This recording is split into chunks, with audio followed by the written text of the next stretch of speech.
It's all about energy. We're going to see that. We're going to talk a ton about energy. And is Canada actually getting serious about its military? That's one of the things we're going to talk about.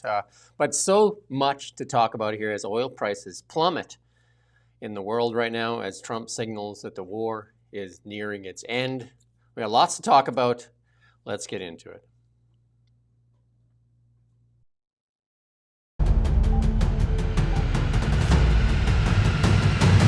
Welcome to the Really Big Show with Jim Check and Ian Burns. We're working on our new intro there, and all of a sudden, boom, sausage roll. With Jim Check, Ian Burns, and golden sausage rolls. Golden sausage rolls. I'm Jim Check, by the way. That's not a sausage roll. That's Ian Burns out there in the nation's capital. Beautiful day here in the Okanagan. And we're working on a few things here. We're working on making this a little slicker. We have the Desert Fox back behind the controls. So the sausage roll was his. Andrea was there yesterday. But we got lots to talk about. We didn't read the headlines yesterday, and some people said, where's the headlines? We're running the headlines underneath now, so you can kind of see the headlines that we're going to talk about. But we do have a lot to talk about, and we'll try to bring in some of the headlines there. But there's a lot going on today. I don't know, you let us know if you want the headlines read off first to see what's going on there. You like them on the bottom, because that's not all of them. Let us know. I did hear from some people saying they want the headlines. Any thoughts on that, Ian? Headlines, no headlines as we kick it off? Well, I've previously suggested that we have the headlines pop up and you read them as they pop up so people can see and hear. Then that's two senses, and that guarantees penetration, as Klaus Schwab would say. We do have some feedback that we like to share as we kick it off here, too, because we appreciate the feedback. And somebody wrote in yesterday. We share the good and the bad. Somebody wrote in yesterday, Toyota and Honda have 11 and 12 factories. They will not be shipping cars from Canada to the U.S.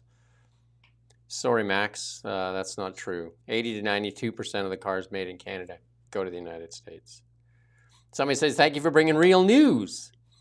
And then also a big thank you to John Carpe, who joined us yesterday. And then somebody thanking us for the truth. That's what we aim to bring people, is the truth, for sure. We're one of the few independent media outlets in Canada right now that's left, that hasn't been choked off by the Online News Act. But first off, the price of crude falling across the world here, as West Texas Intermediate now in the low 80s. And we're seeing quite the drop. I mean, I think it peaked around 120 or something like that. So, quite a big drop as, Trump signaled the end of the war is near. We're going to play that little clip here to show you what that was all about here, and how the oil just fell just dramatically after that statement was made there. Still, though, He $20 higher than it was. Phone interviews with several outlets, most recently talking to CBS News' White House reporter, I should say. And in that interview with Wei Zhejiang, he said, I think the war is very complete, pretty much. They have no Navy, no communications, they've got no Air Force. He added that the U.S. is, quote, very far ahead of the initial 4 to 5 week estimated time frame. And then with that, we bring in Danny Denon. He has That's good. That's good. That's good. Yeah, that's all we wanted. Yeah, so it has dropped dramatically. It's still higher than it was for sure. As there's at the end, we're going to talk about later. The energy ministers of the G7 will be meeting there in Europe as well to talk about releasing some of the strategic reserves to kind of release the pressure that's on the world right now for oil. But it sure brings into clarity how important energy is to all nations, like how important it is to our prosperity, how important it is to our military, our power, and basically people's happiness and just the well-being of a nation, and how vulnerable, we're going to show you some of that later, how vulnerable you are if you don't have access to cheap, reliable energy. And specifically, in this case, fossil fuels. Fossil fuels. And I just want to, I don't think I said this on air. I think I said this to you just off air last week. But that Heather Exner-Perot, who is well worth following as an expert on the oil industry, she responded to somebody on Twitter who said something like, I can't remember exactly what it was, but it was something along the lines of, this shows that renewable energy is the new oil, or something like that. I can't remember exactly. Or critical minerals are the new oil. And she just responded saying, I don't know, it looks a lot like oil is the new oil. It's still oil, isn't it? It's like, and sometimes it just takes these events to remind people that we still, as a civilization, rely on fossil fuels. And, we need to remember that. We still rely on squashed up dinosaur bones. We still need them. Somebody's saying on here that a lot of people watching the committee today, that's why the numbers seem lower there, because they're watching CBC get raked over the coals there. Travis is testifying in committee, so no, that's fine. We'll catch a highlight of it later. But yeah, Mark Carney not sticking around in Canada very long here, as he's off now to Norway and the United Kingdom. He must have like a condo there or something. Well, I think he does actually. But he's going there to strengthen our collective defense and our security. And of course, in his typical language there, this is an overused line, in a more dangerous and divided world, regions across once considered isolated from global tensions are becoming areas of growing competition. Don't get, just use that line over and over and over again, eh? Talking about Norway, though, here's a little tidbit. Here's a little factoid for people out there who are interested. The British, those losers that can't even power their own country because they're so stupid and they can't even get an energy system that works. The British have more soldiers in the Arctic than Canada does, because they've got plans. I think they have about just over 1,000 now in Norway, and they've got plans to have 2,000 in Norway within the Arctic Circle. Canada has 300, as between 200 and 300, as astute listeners will already know. The British, just something to brood on when we're talking about this topic of Norway. I read that in The Economist. I think it was yesterday or a couple of days ago. How amazing is that? It's like, you can just tell it's one of those facts that's just gonna like live in my head forever. Somebody, funny one here, strong and free. I came for the technical difficulties. I'll stay for the news. Hey, we're working on it. Our budget is slightly lower than the CBC, who continues to fail to deliver for Canadians. And they got $1.6 billion and they fail. We don't even have some of the change that falls off their desk. But we still managed to do something. Even Macron, you talk about military, when Mark Carney says that, Canada is a middle power, and then if you look at the UK, and if you look at France, I mean, you would consider them middle powers. And here's a little bit of Macron standing on the deck of an aircraft carrier.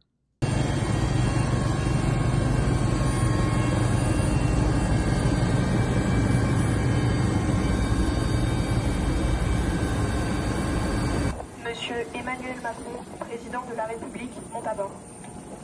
C'est une grande fierté pour moi d'être. That's good. Look, Mr. Carney, planes, aircraft carrier,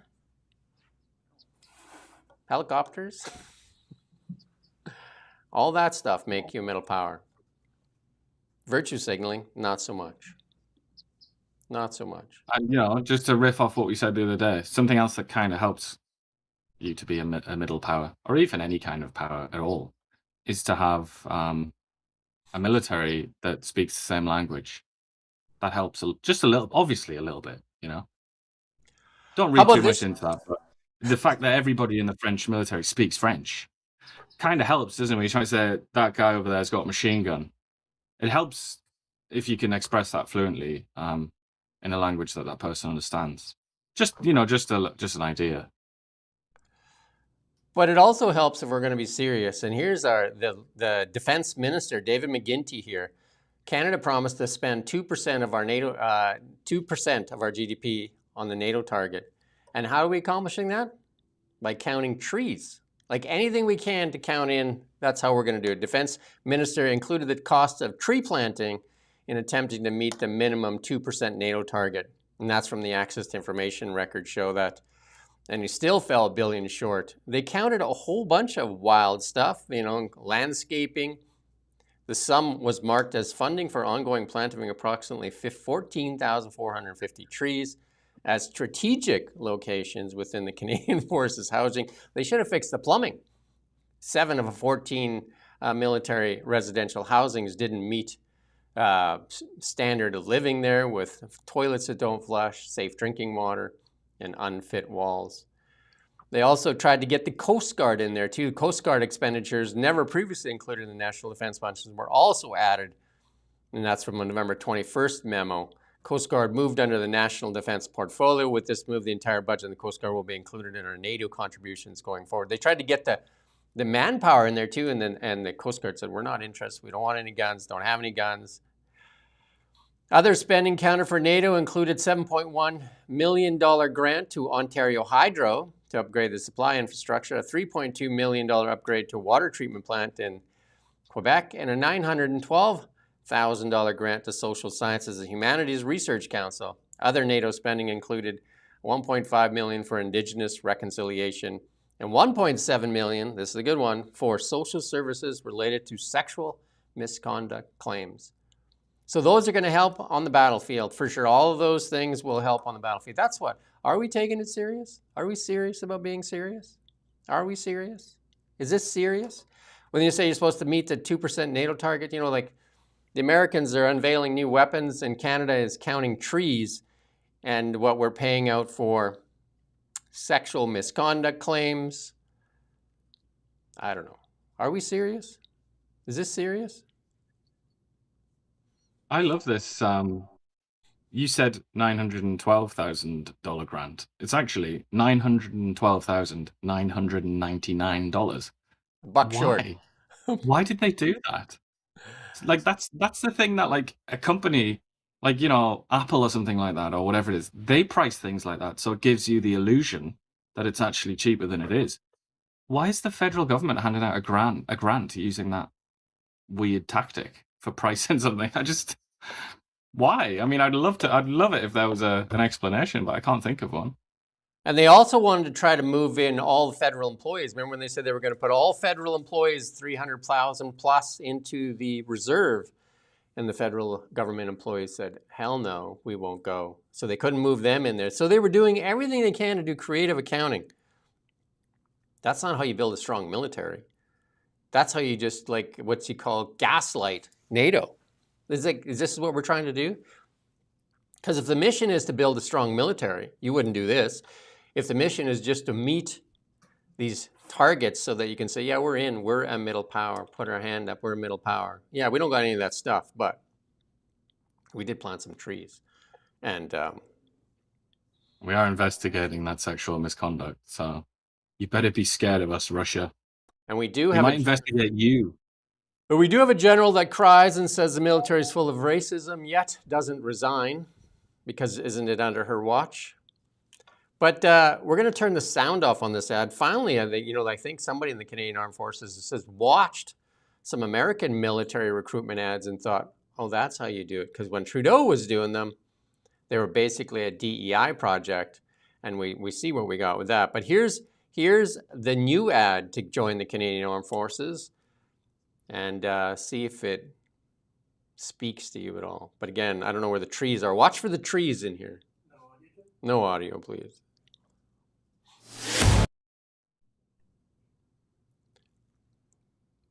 I'm waiting for trees. There's mud.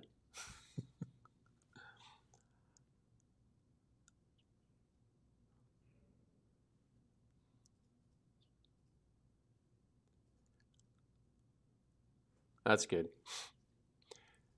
So we also do a lot of video here, the company I work for. And when you don't have something to show, you know what you do? Tight shots. Tight shots, right? You go tight on everything. Like we're actually showing pistols. Because that, when the Americans do, they show F-22 Raptors and different things. And here we're just go tight, go as tight as you can. And because we've got nothing to show. So let's get serious then. Dinghies, though. Did you see those dinghies? Yeah, we saw the rubber rafts, pistols, And again, if you're a videographer and you're like, it's crowd shots, is what CBC does when they're trying to show a big crowd.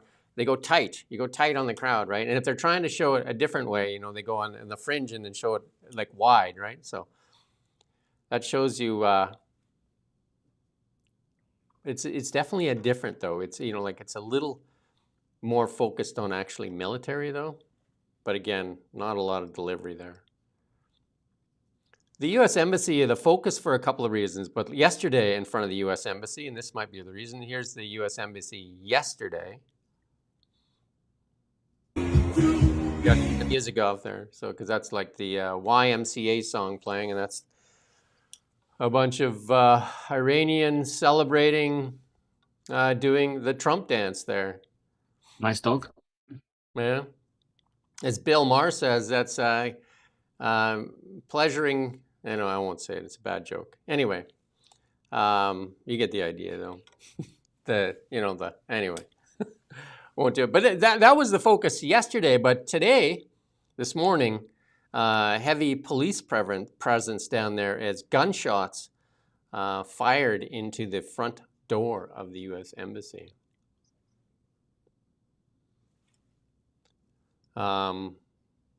And Doug Ford there speaking out says, police investigating after a gun was reportedly fired at the U.S. Consulate in Toronto early morning. No injuries. Doug Ford said the shooting was an absolutely unacceptable violence and intimidation aimed at our American friends and neighbors. And listen to CBC here, kind of give they're on the scene there. We'll just play about a minute of this here. We have breaking news out of Toronto, where Toronto police say someone has fired shots at the U.S. Consulate in the downtown. Our Megan Fitzpatrick is there on the scene at the U.S. Consulate. Megan, what can you tell us? Well, a big police presence here, David, surrounding the U.S. Consulate, which is the building right behind me. You can see the police tape and several police vehicles parked there, including a forensic identification unit. Police were called to the U.S. Consulate around 5:30 this morning. The information Toronto Police has put out so far indicates that there were reports of a firearm discharged at the building, that there was evidence of that. No reports of injuries, and Toronto Police are asking anyone with information to come forward. That's good. Now, they didn't. That's good enough. Firearm discharged? Well, I mean, they shot it into the building. So, What's with this firing bullets at buildings thing? Does this happen anywhere else in the world? Because it's certainly, other countries that I've either been in or read about, whose news cycle I follow. It doesn't really happen anywhere but here. Like, obviously, Toronto is one of the worst places for it, with synagogues and Jewish schools and things being shot at. Even last week, I think some sort of Jewish facility, building, whatever, was shot at. What is going on? And then we have a little bit here that's going on in Cuba right now, and then there's lots of protests in the streets going on right now in Cuba, as they are being choked off of energy right now after Venezuelan energy choked off again. Just another piece showing you how important energy is and how important it is to have your own supply of energy. It is the difference between a prosperous nation and one that's at the begging bowl. And a little bit here, I'm going to turn down, I don't know if there's music in this or not, but I'll just play a small clip of it. I think it's just chanting.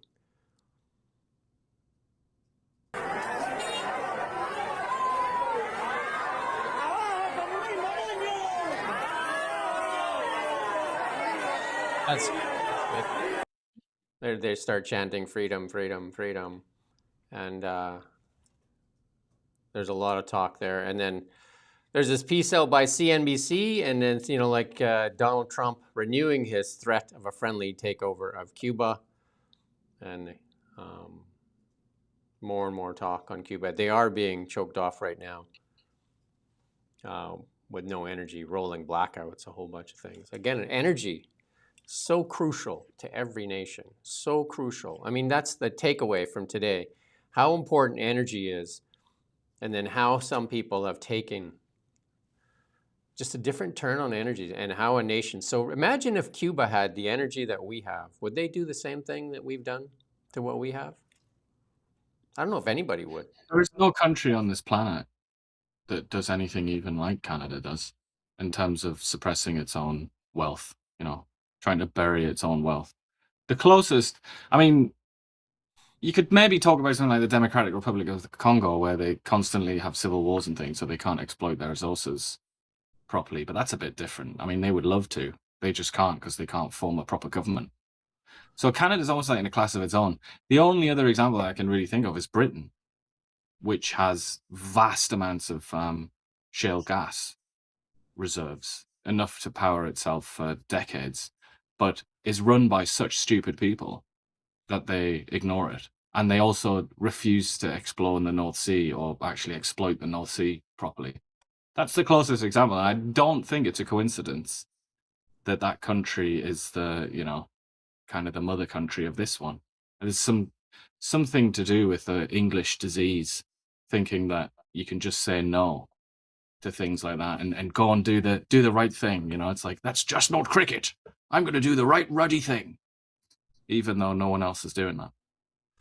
We put this one in here because Trump spoke with Putin, and Putin only survived that war for 4 years. He carried on that war and still carries it on against Ukraine because of energy, where the Europeans were actually buying the energy that was fueling the war and actually then giving money to Ukraine to fuel the war. So they're funding both sides of it. And Canada doesn't have clean hands in that either. Canada buying some of that energy, whitewashed, India, China, everybody buying the energy from the Russians, put Russians in a really good spot. And this latest war with Iran obviously puts Russia even in a better spot for countries like China. But Trump said he spoke with Putin yesterday. Let's listen in on what he had to say. Do you approve of Iran's new supreme leader? And secondly, can you tell us more about your call with Russian President Vladimir Putin today? Yes. What did you discuss? Yes, I had a very good call with President Putin. We had a lot of people on the line from our side, from his side. We were talking about Ukraine, which is just a never-ending fight. And look, there's tremendous hatred between President Putin and President Zelensky. They can't seem to get it together. But I think it was a positive call on that subject. And we obviously talked then about the Middle East. And he wants to be helpful. I said, you could be more helpful by getting the Ukraine-Russia war over with. That would be more helpful. But we had a very good talk. That's good. And he. I mean, that's over 4 years now, since February, that war has been going on there in Ukraine. And Russia really surviving it because of the energy that Russia sells to the Europeans and to Canada, which is wild that Canada would be buying some of that energy. And also Russia buying drones from Iran, and then Zelensky being asked for help from the Americans and the Israelis for how to fight these drones, because for some reason Iran had built these drones that now they sell to the world. So drones are, one of their strengths. But primarily, the country you didn't mention is China. That's the real lifeline. Yeah. China is the daddy. That's Russia's daddy. Without China, Russia would be struggling profoundly, I think. Which makes it all the more interesting that Mark Carney, Mark Slava Ukraine Carney, as he's known in Kiev, that he decided to go to China and do a deal with Chinese, and lots of backslapping and chin wags with Xi Jinping. That prosperity, whatever prosperity or wealth is generated from that relationship, will in part go to help Russians slaughter Ukrainians, which I thought was something that the Liberal Party didn't like and Mark Carney didn't like. Just one of the, I mean, it's neither here nor there, that really, but just one of the many contradictions in the Liberal Party's supposed principles, self-advertised principles. And then obviously the House of Commons yesterday, they expected Mark Carney in there to debate his flip-flopping on support for Iran, because Mark Carney came out almost immediately with support for the Israeli and American war on Iran. I was going to say Iraq, on Iran, and then it flip-flopped several times. But here's the not-so-relevant Don Davies, full of anger here. Listen to Don Davies here from the NDP. We just heard from the Prime Minister's office that at least at this point, he does not intend to participate in the debate tonight. That is unacceptable. After changing positions by our count 4 times, Canadians deserve to have a clear statement from the Prime Minister in this House to be accountable not only to parliamentarians, but to the Canadian public, and to clarify what the position of Canada and his Liberal government really is. You would think that'd be easy, no? That we would at least get a firm statement from Mark Carney. Because we know where I need an end stands. I think that's pretty obvious where I need an end is. But where's Mark Carney? Yeah, I mean, he's just... for anyone paying attention, you'd already have noticed that Mark Carney is not the all-seeing eye that he presented himself as being. He's not the great master and wizard of the universe. There's lots of things that he doesn't understand, doesn't know, including lots of areas of economics. And as we all know, he's the greatest economist in the history of the world. So, I don't know, I mean, his weaknesses have been obvious, I think. I don't know if it's just because people like us, we just watch him all the time and we kind of pore over everything he says and does. But I feel like it's kind of obvious. But now a lot of people are starting to see this Iran flip-flop thing, this confusion, because he hasn't got the first idea what he's doing. He doesn't know what his position is. That's the truth.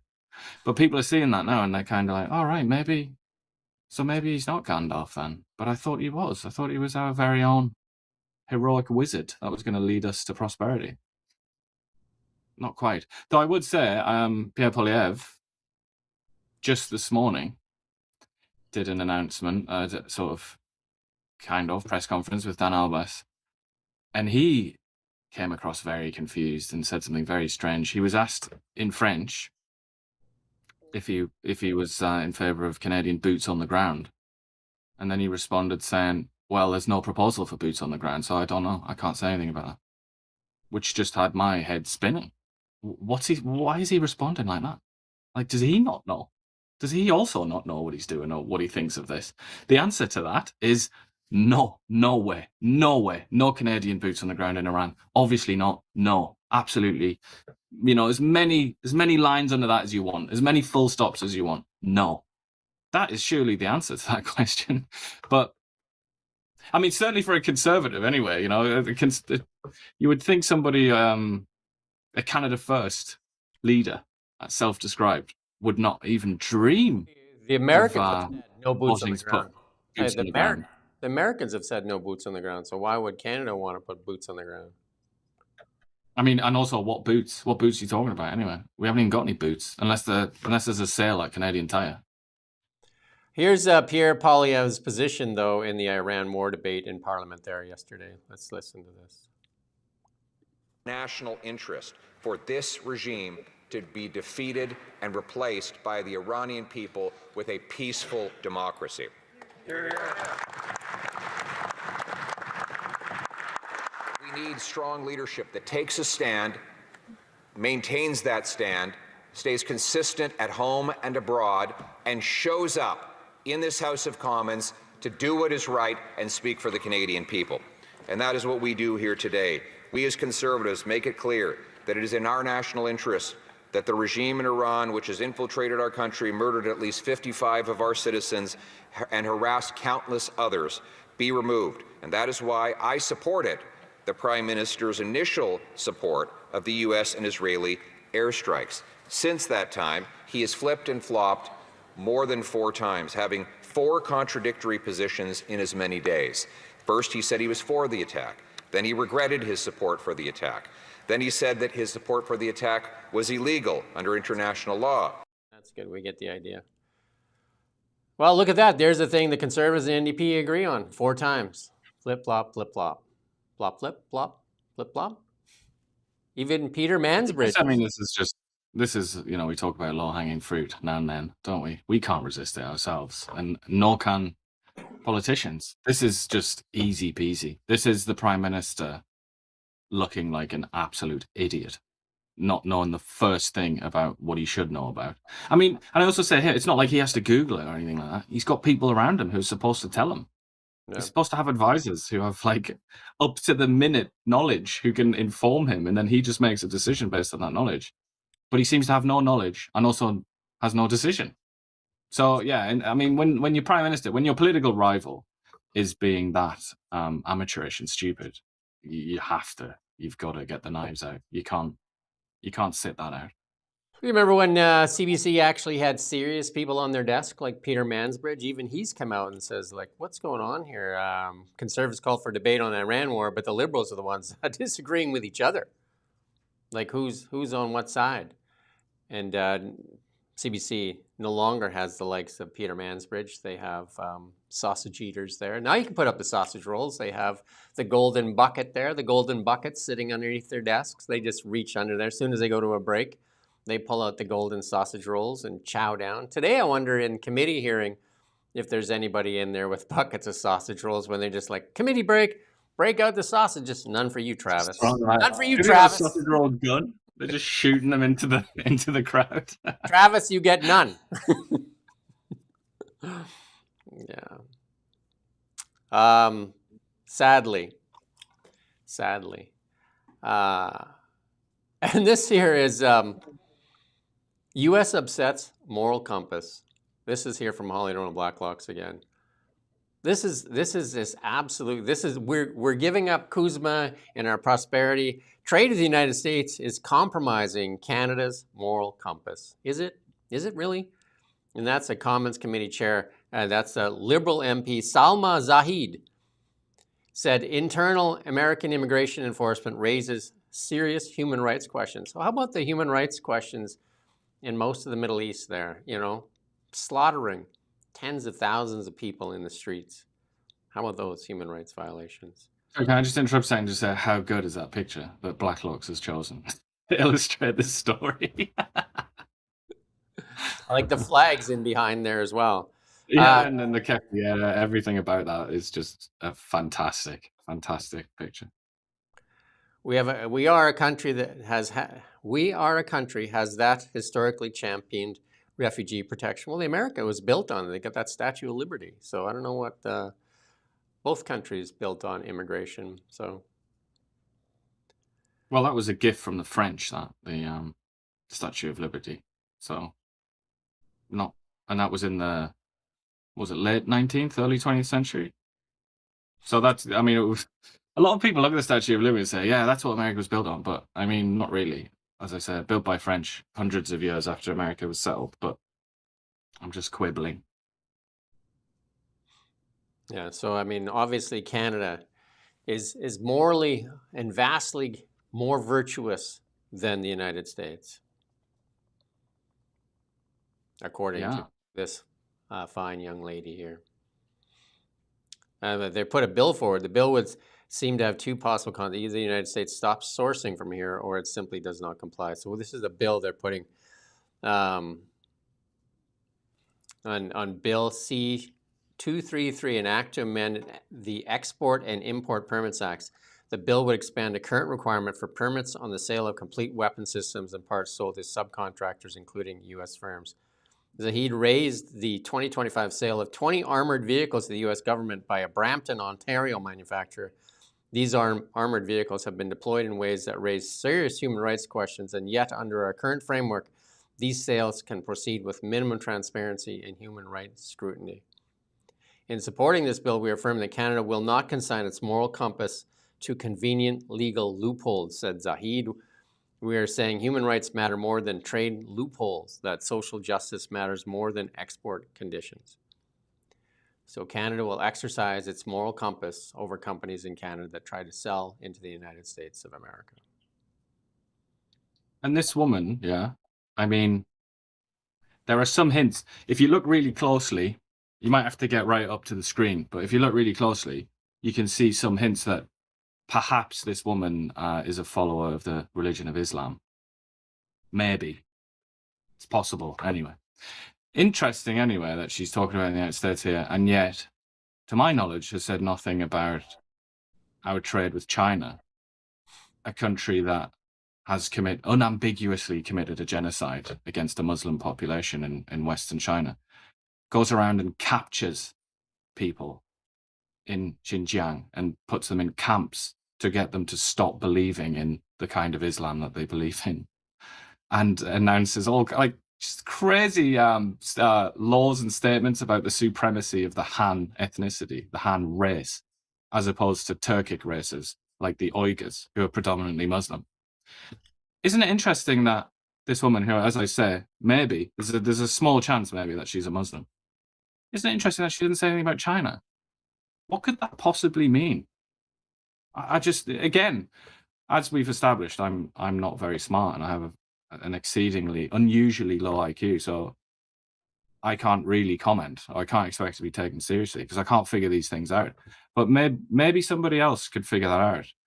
Why so upset about America, but not so upset about China? Just can't figure it out. Someone said your silly facts about China are of no interest to the noble liberals. I think she's got a point there. Well, that's the thing, isn't it? I mean, IQ is one thing, but morality is another, and they certainly have a monopoly on morality, don't they? They teach us. They give us moral instruction. So I suppose I just need to sit and learn. She will teach me why I'm wrong, why I should support trade with a genocidal state that persecutes Muslims, but maybe not support it with the United States of America. And also, you and me are in tough start. We're not going to get the Order of Canada, as it turns out, because there's too many of us already, too many old male Anglos. Like, who's running these things? Order of Canada recipients are too old, male, and English-speaking. And that's from a Privy Council memo. Cabinet aides in an access to information memo said the work is underway to modernize civil honors. Modernize meaning white males need not apply. Starting in 2024, we launched an initial phase of work to understand current levels of awareness, trust, perceptions, and socio-cultural factors that affect how unrepresented groups think about the Order of Canada and Canada's system of honors. Nominators are mostly older, male, and English-speaking and are extremely likely to nominate other older male candidates from their own community or province. The Privy Council sought to modernize the Order of Canada with support from the Office of the Secretary of the Governor-General. Maybe the lady in the previous article can hand out all the Order of Canada's from now on. Including to herself. Yes. But so, I mean, another obvious follow-on to this is, so the Privy Council put this memo out saying, too white, too male, too old. We need to modernize. Does that also apply to medical assistance in dying, which is 96% or so white? Do you think these people have considered that? Do you think that has even entered their heads at any point in their lives? I would be very interested to know, because we have a lot of areas in the society that are extraordinarily white, disgustingly white. And I would say MAID is probably top of the list. Well, Mark Carney obviously doesn't fit into this because his popularity riding an all-time high. So we're going to talk about that in a bit here. But when we talk about oil as being, our fossil fuels as being like kind of one of our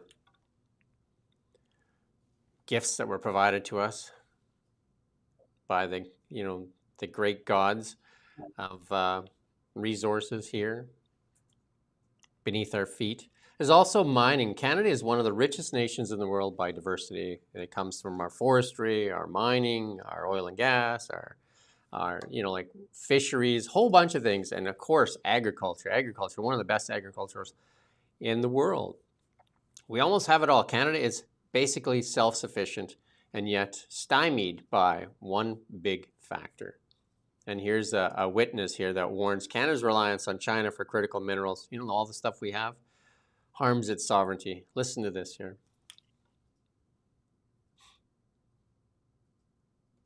How vulnerable does China's control of over 80% of critical minerals and rare earth processing make Canada's defense industrial base today? And what specific binding policy changes would you recommend to build value-added IP in our rare earths processing?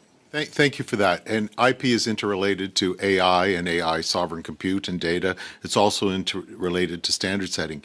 We have made ourselves low participants in the value chain, a commodity country, and that in parallel has made us vulnerable to predation and leverage. So we've painted ourselves into this corner because of inattention. The number one thing I would say, and I've written about this and advocated for this for a long time, is the PCO and the PMO has to create an economic council or an economic secretariat with expertise in this realm. It's a technical realm. We spend $7.5 billion every year on research with absolutely no strategies to capture the benefit of that. We have no strategies for data in the past 15 years of the data economy. We have no strategic participation in these standard economies. This is POGO. I've seen the enemy. The enemy is us. The one recommendation: build expert capacity, whether it's an economic council or a secretariat in the PCO, so that we begin to catch up what other nations have been doing for 25 years. Okay, so what steps must Canada take to pivot from having our critical minerals and rare earths processed by our greatest military adversary, or should we be focusing on the processes and AI as you described? Well, we have to. We have no sovereignty to turn these minerals into products. We don't. And it's an abdication that no other country in the world has done. So we must reorient. And it's because our thinking is rooted in the 1970s that production was sufficient, and it's not.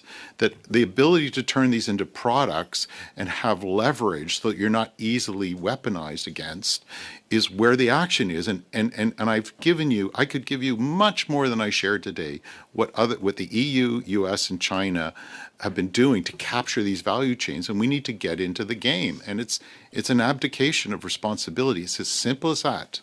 How should government reform?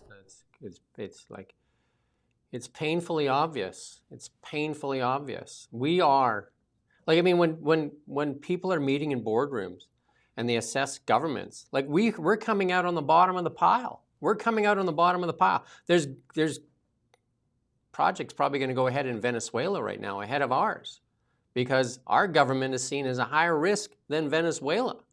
Think about that. Canada is seen as a higher risk than Venezuela. Not because of, like a war might start or something like that, because of the bureaucracy. And you can talk to companies like Teck that walked away after investing over $1 billion in the Frontier project and the oil sands in Fort Mac. Talk to Enbridge. They've already said. Talk to the one that just Canadian Energy that just walked away from $8 billion. Just talk to them. Like, why are they walking away? Why are they walking away? They tell you. I mean, we don't need to. We don't need to guess. Just read the press releases. They tell you. The problem is the bureaucracy and the special interest groups, and it's just like there is no certainty. If you're going to invest billions of dollars, one of the things your investors are going to ask for is certainty. And where can you get it in Canada? Where can you get certainty? Like it's almost crazy at this point that. Like here's the opportunity knocking on the door. Looming copper shortage as tariff fears and mine disruptions fuel tightness. No, it's that other one there. But I mean, it was, you don't have it, obviously. Copper shortage. I mean, we've seen copper. Copper's what, $5.80 a pound right now? What is copper? I mean, copper is, I think, like being at crazy levels. Copper, I just put it up on my thing here. $5.88. I mean, it's going great guns, copper. And BC, one of the richest copper places. Like there's some copper mines here, right nearby here, Highland Copper. But there's lots of projects that could be going ahead. 20 years to get a mine going here in Canada. 20 years. I was a mine site controller. It's absolutely atrocious. Like it just, the amount of red tape. I interviewed a CEO from a mining company just recently. They'll go to the US, they'll go to South America, they'll go to Africa. before they consider projects here in Canada. And it's not because of, like a war might break out here. It's because of the bureaucracy, the red tape, the length of time, just to get drill permits, exploration drill permits. That's another thing that we rarely talk about on here, is the junior resource sector is all but dried up. And you have to actually explore, and then you get some successful drill holes, and then you turn it into, then you get a major involved, all kinds of stuff that has to happen. That part's been dead for like the last 15 years. There's very few people exploring right now in Canada. Why? Despite all the hype as well. Now you can stand there and say all the things you want to say. That doesn't help. Yeah. I'm going to have to drag us back, if I can, take us back in time to that Liberal MP. I just can't resist things like this. Sorry to say, I've got a real soft spot for hypocrisy. Salma Zahid, that's the US upsets moral compass for the Desert Fox there, if he wants to go back to it. I just did a quick bit of searching on her. Turns out she's from Pakistan. And I did a little reading of her social media accounts, and she's got lots of stuff on there about Pakistan, celebrating. She attended the flag raising in Mississauga for the 78th Independence Day celebration for Pakistan. That was last August. She's happy to have the High Commissioner or whatever it is, some embassy person. There's loads of stuff about Pakistan there, and worried about the war with India that they had. Unfortunately, I couldn't. I mean, try as I did, and I did try, I couldn't see anything about her wanting to boycott trade with Pakistan because Pakistan deported 1.7 million Afghans over the last couple of years. And that's particularly poignant, I think, given that she's upset about the United States deporting, a fraction of that number of people. And the Americans are saying as well, ICE saying, these are criminals, like actual, in many cases, like violent criminals. That's who we're targeting. That's what Trump said. That's who we're getting rid of. But 1.7 million Afghans, I mean, anyone that's followed that story knows they're not criminals. 1.7 million people deported from Pakistan to Afghanistan. One of the great mass deportations of our time. Some are saying the greatest mass deportation. But somehow, this Liberal MP, Salma Zahid, who wants to boycott the United States because of ICE operations, she's not bothered about that. She's not bothered about that mass deportation. She doesn't want to boycott trade with Pakistan. Why is that, ladies and gentlemen? Can anyone explain that to stupid old me? Can't figure that one out. And she also, and I checked as well, I didn't see anything about boycotting China. She has got a post about the Uyghurs, so clearly she is aware that there's a genocide going on of Muslims in Western China, but nothing about a boycott of trade with China, just the United States. What does it mean? What does it? I need some sort of, if somebody has some supplements that can help me increase my IQ, maybe I can figure this out. But as it stands, it's just more confusion there. So we got Pakistan to add to China now. Well, I'm going to move on to hydrogen. Because remember when the Liberals touted hydrogen like it was going to be so good. That's when Mark Carney, as the economic advisor, told Justin Trudeau to say there's no business case for LNG because we're going to sell you hydrogen. Right? Remember? Hydrogen, hydrogen, hydrogen. We're going to sell you hydrogen. It's going to be amazing. So here's Polyev on the hydrogen. I'll remember that MOU. We haven't shipped a single tablespoon of hydrogen, even though the delivery date was supposed to be 2025, which proves that once again, these MOUs, which get great fanfare and wonderful media coverage, are meaningless PR stunts, stagecraft, not statecraft. That's good. I'll remember that. That's good. What it is climate agenda stuff too as well, because we don't want fossil fuels because we're going to sell new and improved hydrogen. We're going to get all this money pumped into hydrogen, and hydrogen will be the clean fuel of the future. Elon Musk laughs when you talk about hydrogen. He thinks it's hilarious because he thinks there's no future for hydrogen. But in Canada, you know, the 80 projects that were announced, and there was supposed to be $100 billion of potential here in Canada. Hydrogen hubs forming everywhere from Edmonton to Vancouver to southern Ontario. It was going to be a hydrogen hotbed. Most of the projects not financed, not built, waiting on subsidies and infrastructures. Only But you also have to remember, Trudeau said no business case for natural gas. And then with the next breath, he said, we'll do hydrogen instead. Yeah. So that's what in his assessment, his expert assessment, hydrogen was the one to back. That's where the money was. And he didn't he didn't say anything about the environment or anything like that. Not in that formulation. It was literally no business case for natural gas.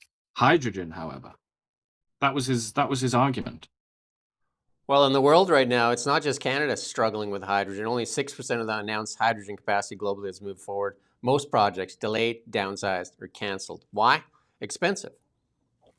Expensive, and there's better alternatives than hydrogen. And it can't survive without huge subsidies. And it takes more energy most times to make hydrogen than it creates. Think about that.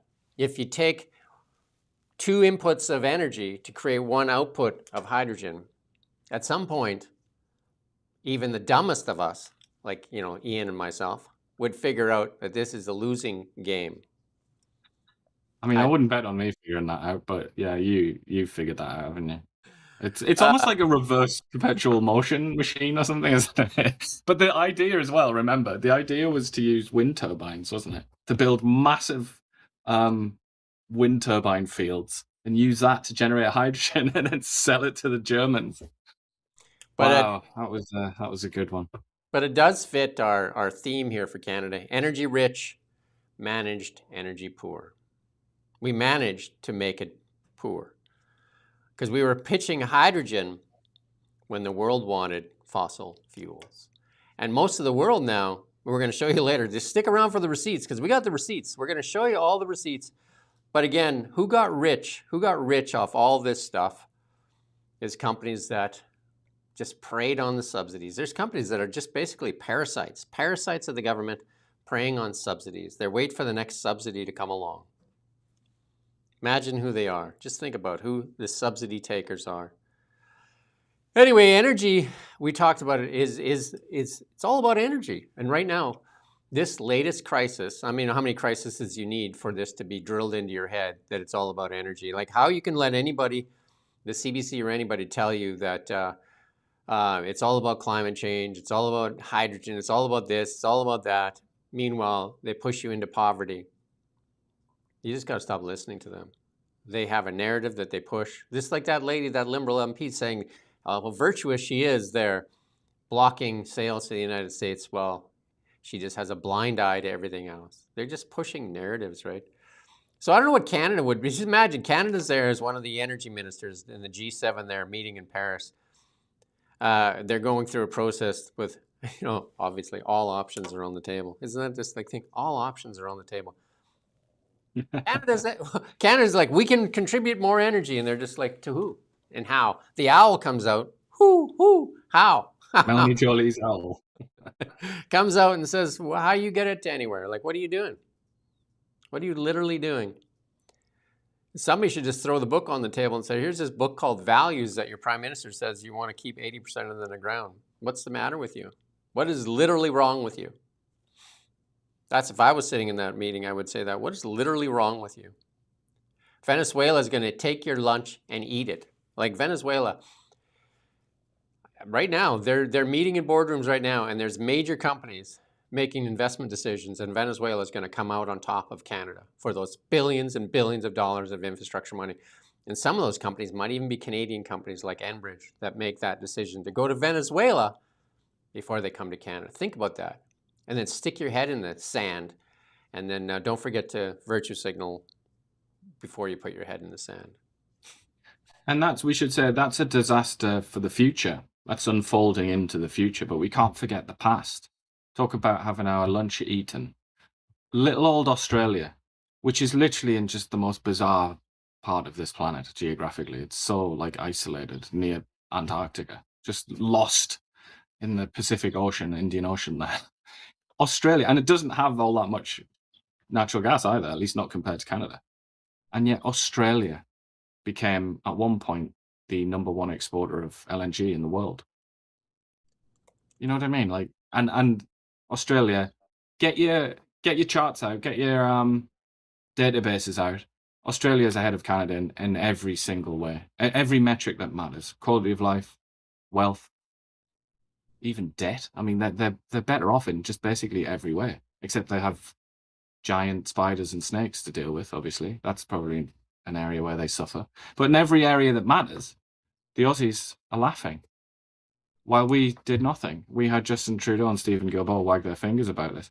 Then the Americans, there's another natural gas beneficiary of natural gas, you know, and then now we're looking at the future where maybe Venezuela is going to be some kind of like tropical Dubai or something like that. Why we just continue to go down the Human Development Index. Joy to the world.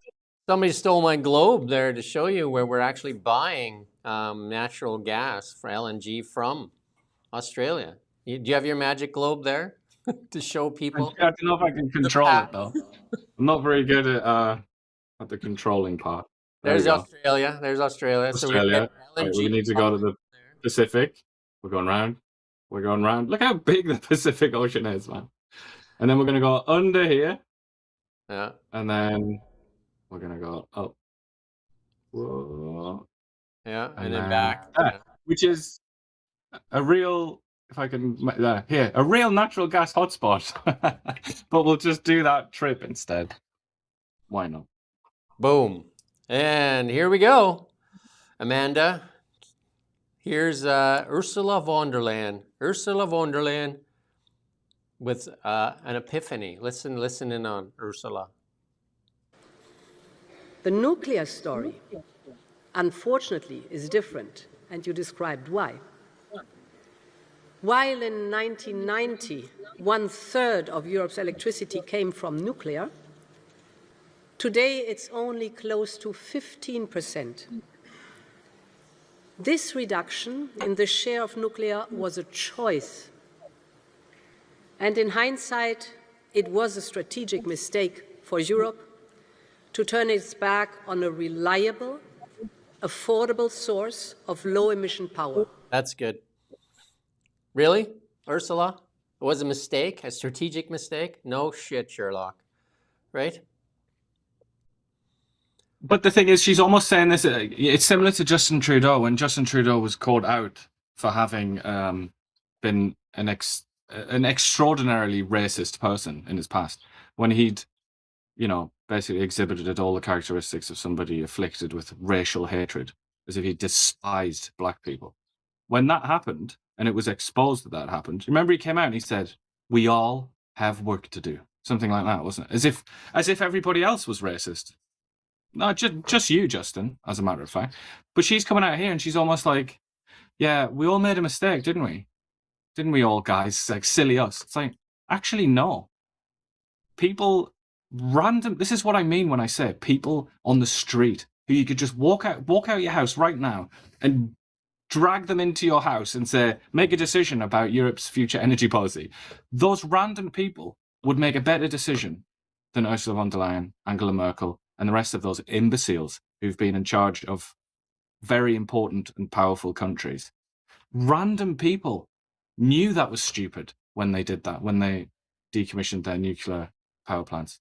I'm telling you, absolutely, people like students, kids, the most random people you could imagine knew that was dumb. And now she comes and stands up and says, "Oh yeah, well, we all made a mistake, didn't we, guys?" No. And this is why, somebody came in to our chat the other day. Somebody was in the channel the other day, and I can't remember what they said, but it was something like, "Oh, you know, you're the experts, are you? I'd rather take," whoever it was, some figure of authority. They know better, obviously.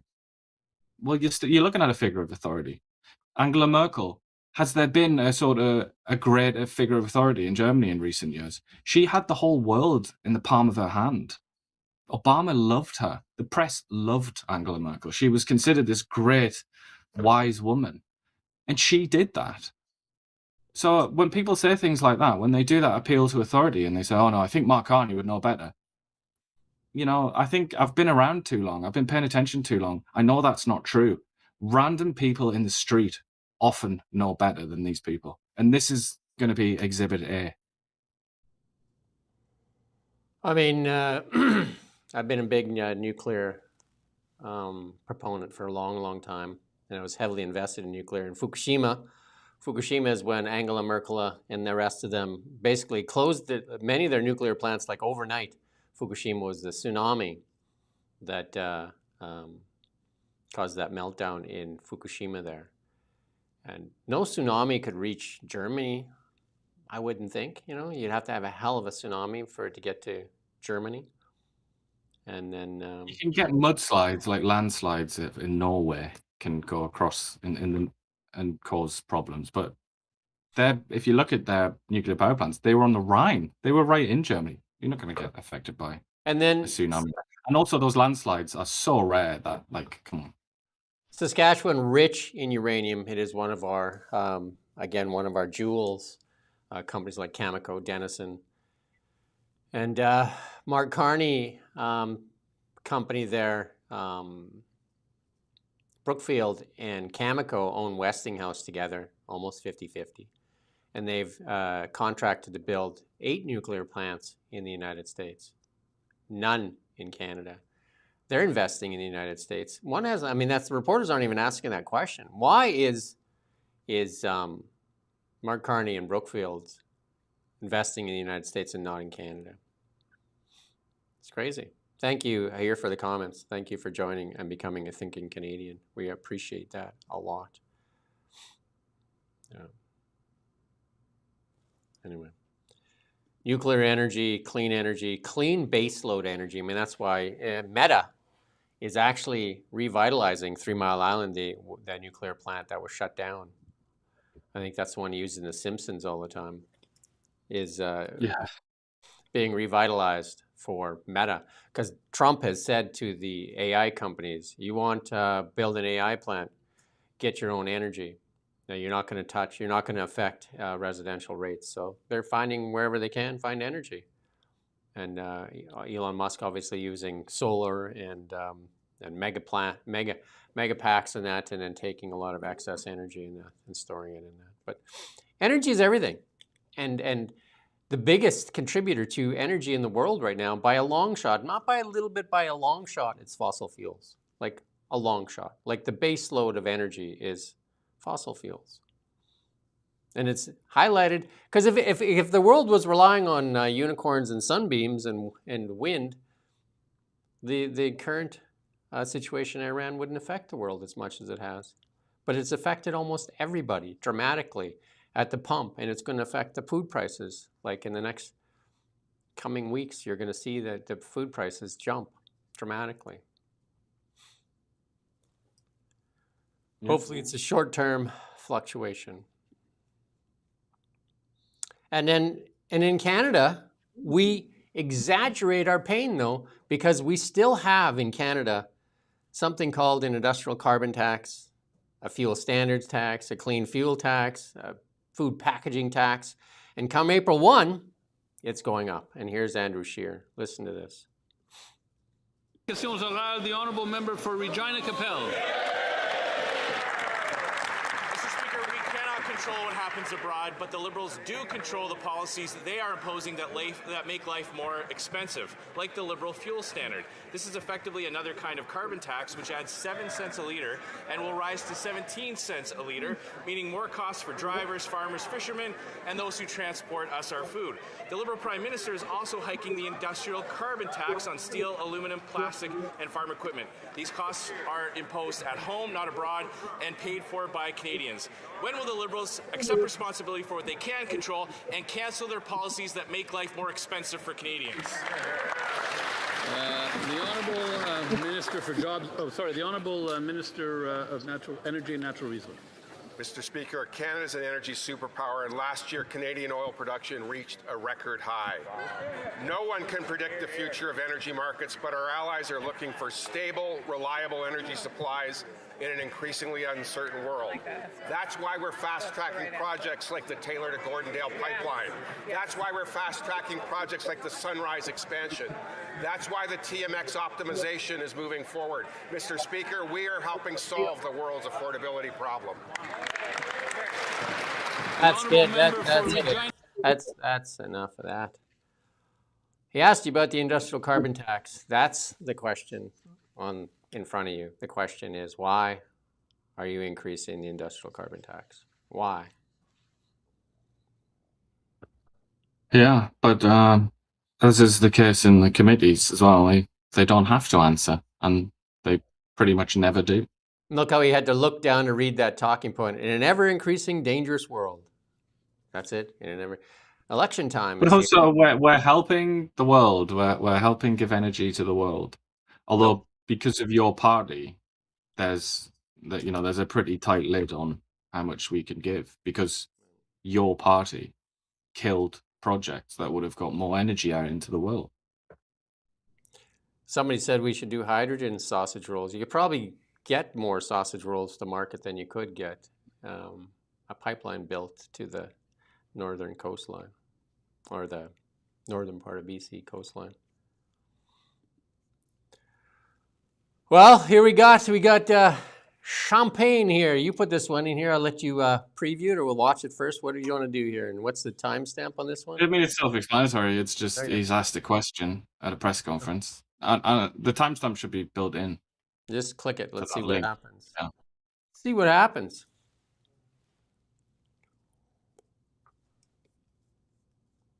Let's listen to Frank here.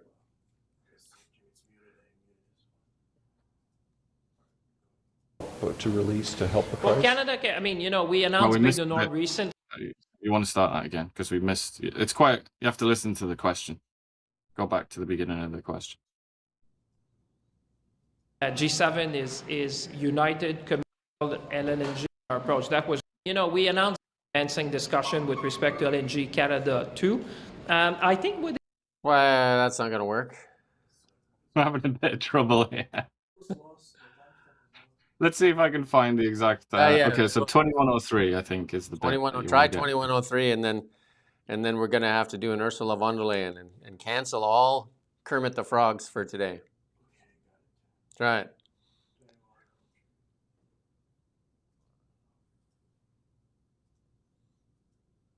Statement that was published by the G7. I think it is published by now. Yeah. I can tell you, I was attending the meeting. Actually, Canada made a great contribution because we're an energy producer, so the voice of Canada really matters within the G7. What you saw during the meeting, and you will see in the statement, is a unity with respect to maintaining the trade channels, obviously. That's good. And secondly, to look at what we could do to coordinate our approach with respect to strategic petroleum reserves. I mean, that was the outcome of that meeting. But I'll let the statement is pretty clear on that. There will be further consultation. As you know, there is a plan. That's good. I don't think that's what you're looking for, is it? No. He said nothing there, as usual. Just like I mean, it was built into the link. I don't know what the hell happened to that. Anyway, he's asked, does Canada have a strategic oil reserve? And his response is, we just approved by the NOT.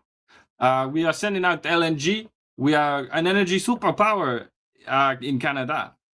So if you're wondering what the answer to that question is, no.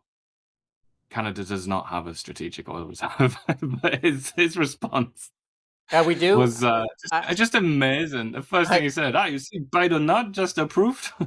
Excuse me, what does that have to do with the question? I think we should never play clips again, and you should just do all the clips for him.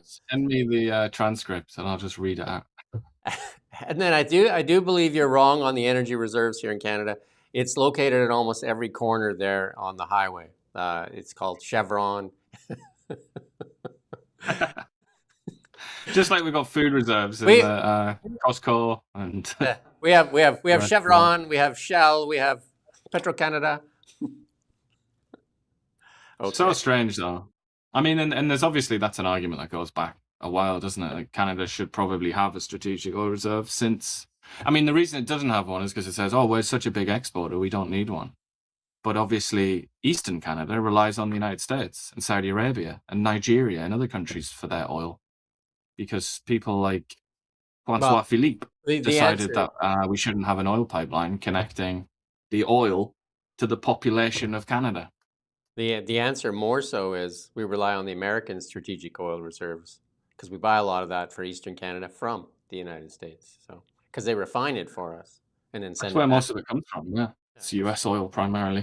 You know what I mean? We haven't invested in refineries. We haven't done the work. Same thing, Canada says we should have our own auto sector. Well, we gave that up a long time ago.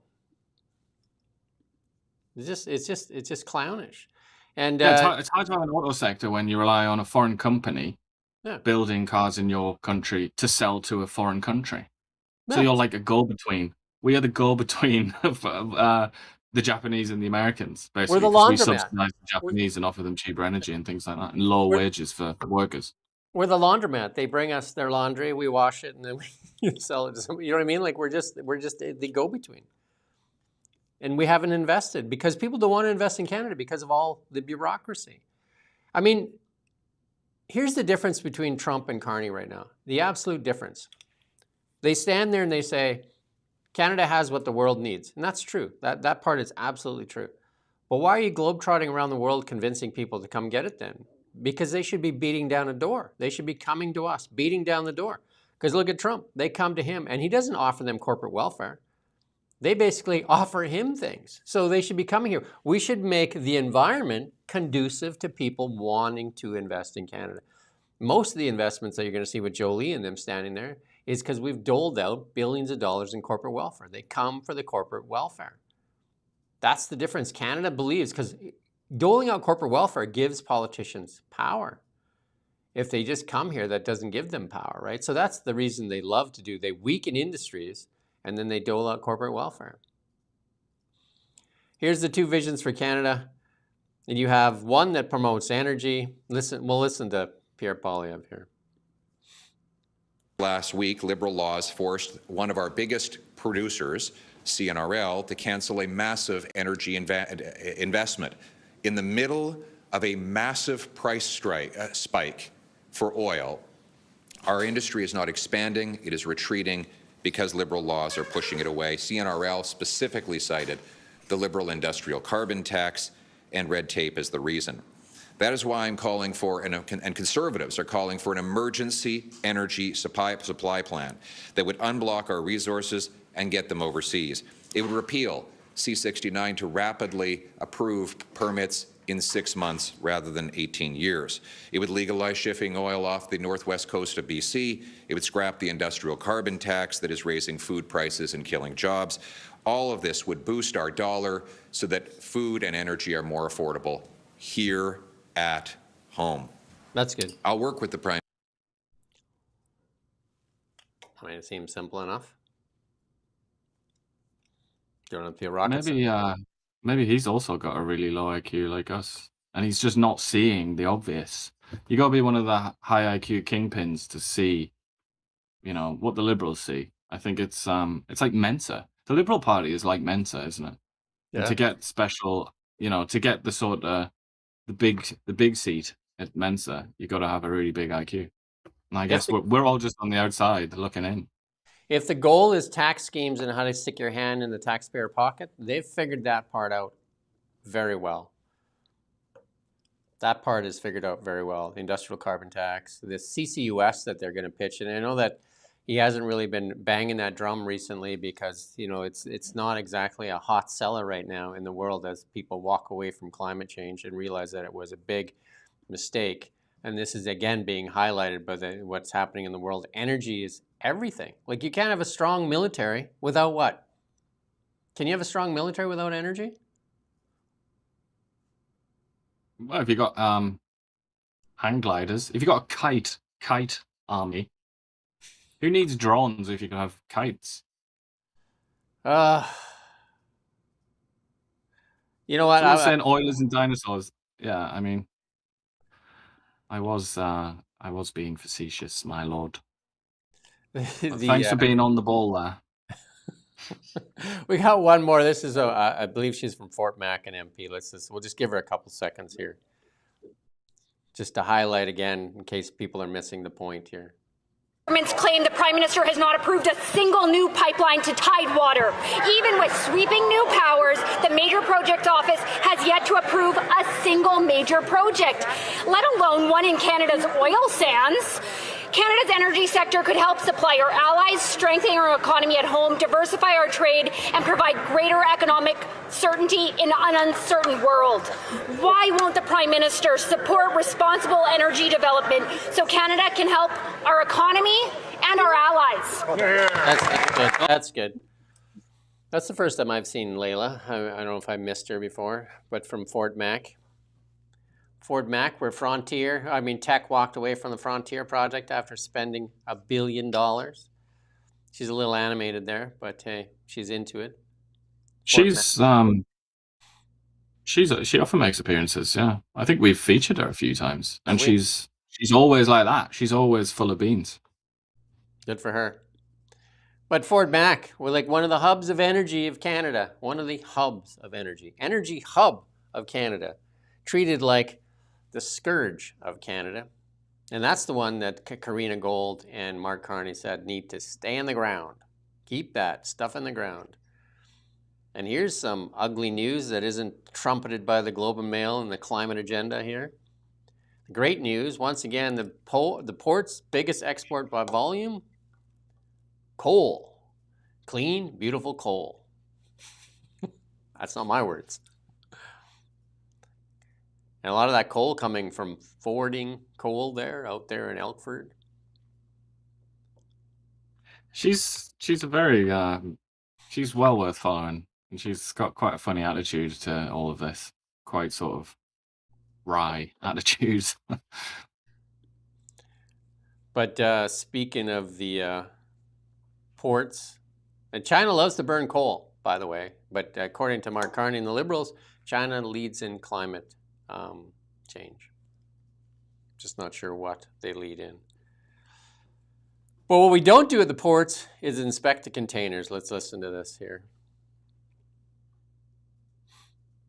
Whole issue of our ports on either one of our coasts that beg belief around their security, challenges that we face there on ports of call.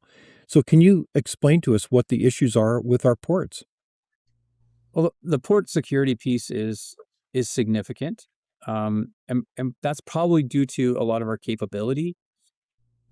We don't have the manpower or technology to be searching the volume of container ships that come into Canada. We just don't. Typically, what's been passed around in the intelligence world is that 2% of containers are inspected. 2%. Majority of those, 2%. The majority of those are for nuclear, biological, chemicals. Mm-hmm. So radioactive stuff, smart bomb or 30 bomb stuff, that kind of thing. It's not for narcotics. Most of that is tipped off by other agencies, etc., and it'll be targeted. And that's why we see limited, success when it comes to seizures and that kind of thing. There was just one, I don't know if you saw this, and I'm not sure if I shared it with you. That's good. That's good enough. You get the idea, though, too, right? I mean, I've interviewed former RCMP. I've interviewed the NDP minister in charge of safety here in BC. And, it's a huge point of weakness. Canada is a point of weakness. Canada's port is a point of weakness. And you know what? The Chinese know it. The Mexican cartels know it. All the bad actors know it. The Indian government knows. You know what I mean? Not the Indian government, the Indians from India, the bad actors there. I mean, there's gangs working the ports, and everybody seems to know it, and they just turn a blind eye to it. I mean, the casinos have been used as laundromats for washing illegal money, and everybody seems to know that as well. And this is something to bear in mind when, I have been very critical of the Trump administration, particularly how it's treated allies, and I say that almost primarily as somebody who likes America. I think it's bad for America. However, having said that, this is something that the Americans are right about, I think, when they say that Canada has become not the soft underbelly, but what would you call it? The soft head or something? The soft top part for America. It's the soft north, because there's just so much of this crazy kind of thing going on. It's a point of And weakness. America It is a point of gives weakness that's privileged. exploited. Yeah. What's Because that? it's a point of weakness that's exploited. They come in through that port, and then they can access this long unguarded border, the longest unguarded border in the world. Like, it's just, so they have many ways to cross that border. Yeah, but also Canada is granted very special privileged access to the United States in terms of, well, visas. I don't know if Canadians even know this, but one of the main sort of perks that you get with a Canadian passport is that when you go to America, you get automatic 6 months. For other passports, including European ones, like friends of the Americans, you've got to go to the US Embassy and explain why you need 6 months. Otherwise, you only get 3. But there are many, many privileges in trade, in in physical access, and so on, that Canada has to America. So obviously, they're not just going to let that happen. They're going to have to express themselves and try and get that stopped. So I think when the Americans say that they're upset about this kind of thing, and I think a lot of what the fentanyl conversation is about is that even though fentanyl isn't really a particularly big deal, north to south fentanyl traffic, obviously it exists, but it's not like it's nowhere close to Mexico. But still, that's like classic Trump, isn't it? He's getting your attention to a problem, which is that Canada and Canadians have quite easy access to the United States, and lots of the rest of the world has quite easy access to Canada. Lots of bad actors have access to Canada. So therefore, it's kind of like a back door, isn't it? It's like the attic door is open. But instead of focusing on this point of weakness, which is where the guns come through, where the drugs, the precursors come through, all kinds of bad stuff come through our ports and our uninspected sea cans, and then travel by rail and truck across Canada, in trucks that have drivers that don't even know how to drive. 50,000. Anyway. Instead of focusing on that, we have Gary, who's supposedly looking after our safety. Let's go to the next one, actually. Gary on the Sangria there, screaming, if you want to protect Canadians, he needs Bill C9. Let's listen to Gary here. The outset say if the individual, if my colleague opposite feels that we need to ensure the protection of Canadians, he will support the passage of Bill C9. The Conservative Party will pass C9 today, Mr. Speaker. That is how you protect Canadians. That is how you protect communities. That is how you ensure the safety and security of Canadians.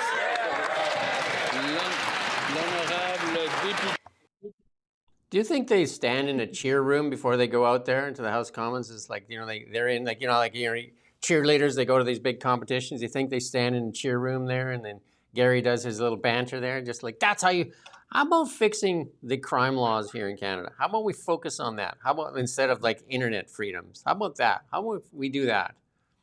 Isn't that the most important? I mean, his priority is to resign, obviously, for being caught in a recording saying that he would help subvert a law that the Liberal Party had passed, that he was responsible for implementing. He said, don't worry, I'll help you get around that. Right. If that's not a fireable offence as a minister, then what is?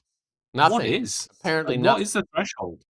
Well, when the RCMP come and arrest you, that's when you do something. That's when you actually do something. Because somebody put in here, Gary and Angria. I think that's probably easier for me to say that one. And Anders angry? That's what Peter Henry says. Gary, come on, man. You got to resign. You got to but I mean, they must go into that cheer room, because that's what it looks like. They go into a cheer room, and then Tim gets up there, and Tim's just going, and Yeah, an open bar. Something's going on because none of this makes any sense. And then Gary's just like, Anita Anand says, Gary, hold my beer. Listen to Anita Anand here.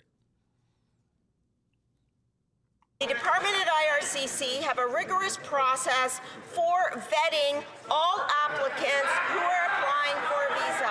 In addition, we encourage the opposition to vote in favor of C9, Mr. Speaker, which they are refusing to do. And finally, Mr. Speaker, let me clarify again that on this side of the House, the Iranian regime is a terrorist entity. It is a state sponsor of terrorism. We encourage all parties to respect the rules of international conflict and engagement, and we will work to bring Canadian citizens home safely, Mr. Speaker. The department at IRCC... That's good. She doesn't have a voice for shouting. Somebody should have told her that. Don't shout. You know, some people can shout really well, like Brian Blessed. Or, what's his name? Patrick Stewart, you know? Some people can do it. It's like built in. But she doesn't have that ability, and I wish she wouldn't do it. They have made such a mess of immigration, and, you know, they have criminals that are out there. They don't even know where they're at. They have no idea what they're doing. It's like an absolute, I don't know, you pick a adjective or a word or anything, and it's just a clown show. And yet, virtue signaling, number one. We go back to that MP that wants to chastise the United States with moral virtues. We have Anita and Gary there campaigning hard for Fool of the Day. I mean, it's a tough one for Fool of the Day. Tough company. And, you know, to add the insult to injury here, Jason Jacks pointed out by the OECD as the top PBO out of 35. Like they basically gave him the top grade. And the Liberals said, nah, we don't need that guy. That guy doesn't have any tact. So we're going to nominate Annette Ryan. She was at Oxford with Carney and Chrystia Freeland. One thing you know for sure is Carney likes people that were within. So, hey, if you've went to school with Mark Carney or Chrystia Freeland, now's the time to apply to the federal government because you're almost guaranteed a job. So if you haven't had a job forever, been out of work because you suck, and you went to school with Mark Carney, maybe even elementary school, now's your chance. Just give him a ring, give him a dingle, because your odds of getting a job there are pretty high. If you're qualified, need not apply. Or if you're willing to put your principles ahead of your ambition, then don't bother applying. Otherwise, you'll get the Jason Jakes treatment. Yeah, if you're competent, not so much. But hey, if you went to school with this group, like Mark Miller, was it Mark Miller? Wasn't he like a groomsman for Justy? Yeah. Well, he was certainly, he's in that famous picture, isn't he? Looking much the same as he does now, actually. Barely changed. And then also, let's not forget, the ties between all of them are just so tight, for sure. Anyway, Transport Canada, Department of Transport there, promises that $90 billion regional high-speed rail venture will not go over budget. It says challenges are expected, but we won't go over budget. Is that how you just build a budget that's absolutely crazy, and then you say, well, we'll probably stand to that? But Cabinet to date has budgeted $4.3 billion just on preparatory work for a 300-kilometer-an-hour electric rail service from Toronto to Peterborough, Ottawa, Laval, Montreal, and Quebec. And they put the cost somewhere between 60 and 90 billion. Can you imagine somebody building your house? The house should be approximately $1 to $5 million. Between $500,000 and $30 million. Yeah. And then we're going to have Air Canada as one of the contractors here to help us, because Air Canada well known for building high-speed rail. Why not? Hey? Jet engines on the cars so that they can fly along the rails. Why not? Here's a little homework for everybody. All you got to do is put it in any ChatGPT, Grok, ChatGPT, any of the AIs, and ask how long or how much it should take just in the preparatory work for building a high-speed rail between Quebec City and Toronto. I got like a couple $1 million when I put it in. Because it's not like it's not done in the world. It's go to Japan. They got the maglev there. Go to China. It's not like they're creating something out of nothing. And Japan is much, because one of the arguments is, oh, Canada's very difficult terrain to build anything like that on. To which I have two responses. Number one is, it's even harder in Japan, and they did it, so obviously it's not that hard. Or at least someone knows how to do it. The Japanese know how to do it, so it's possible to do it. And then the other thing I would say is, if the terrain's so hard, why are you trialing it in the east? Why is the debut here in Ontario and Quebec? Why not do it between Edmonton and Calgary, where you've just got a straight line, flat terrain? Why not do the starter there so that you can perfect the technique, and then you can do the hard terrain in the east after? Stop making sense. That's part of your problem right there. Making sense. This is the best story yet, because this is what's going on in committee today. We're going to talk about the media here. This is the best part yet. This is Liberals should be just run underneath everything. Only favored press allowed. That's it. That's how the media works here in Canada. The CBC, CTV, Global, and CP are both the shield and the spear for the Liberal Party. And they've laid this out here. Immigration Minister Leanna Dabbs' office yesterday declined comment over its refusal to speak to independent media. Why would you? Only newsrooms that meet the criteria for government approval will be granted questions, according to the Department of Immigration. Well, we're approved. You don't answer us. Liberals won't answer us. We're accredited by your government. The department must be satisfied the journalists requesting media relations services are media professionals who represent bona fide organizations, which are defined using criteria similar to qualified journalist designation in the Income Tax Act. Well, we are. Yet you refuse to respond to requests by our organization. That's weird. So you have to be qualified, but then you have to be, what? There's got to be something else we're missing then. The income tax. I think you were barking up the right tree earlier when you were talking about going to the same schools as the big boys in the Liberal Party. I think that helps. That's a good idea. So this is a story from Hollywood and Blacklocks. And they are not qualified, we should say, because she refuses. Yeah. She refuses. Holly Dawn refuses to entertain the idea that some random bureaucrat can decide whether or not she's a journalist when she's been a journalist for decades. And I very strongly sympathize with that position. But that means that the Department of Immigration now is basically saying, we're not going to talk to Blacklocks, which is quite convenient, isn't it, for that department, because Blacklocks happens to be the most important and the best by a very, very long way media outlet in this country. Pretty much the only media outlet in this country that holds people in positions of power to account. And they're the ones who are excluded here. What do you know, eh? Just basically targeted. The Immigration Department yesterday would not explain its news blackout on independent media. Why would you? Why should you? So again, I say this over and over again. If you want accountability in Canada, the government must be changed, because they get braver and more brazen every day. Every day they get more brazen and brave on just zero accountability. They refuse. They sealed the vaccine records for 15 years, and where's the uproar from the press? The two courts now have said that the invocation of the Emergencies Act was illegal use and trampled on the rights of Canadians. No accountability. Zero accountability.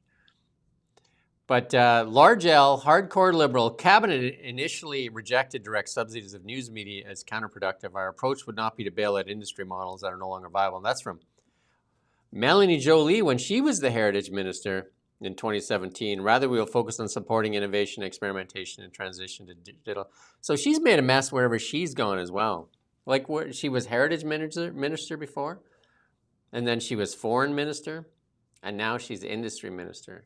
She is basically like probably the most experienced minister in Canada.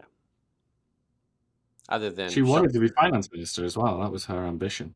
She was disappointed not to get it. Well, maybe she still has a shot at it.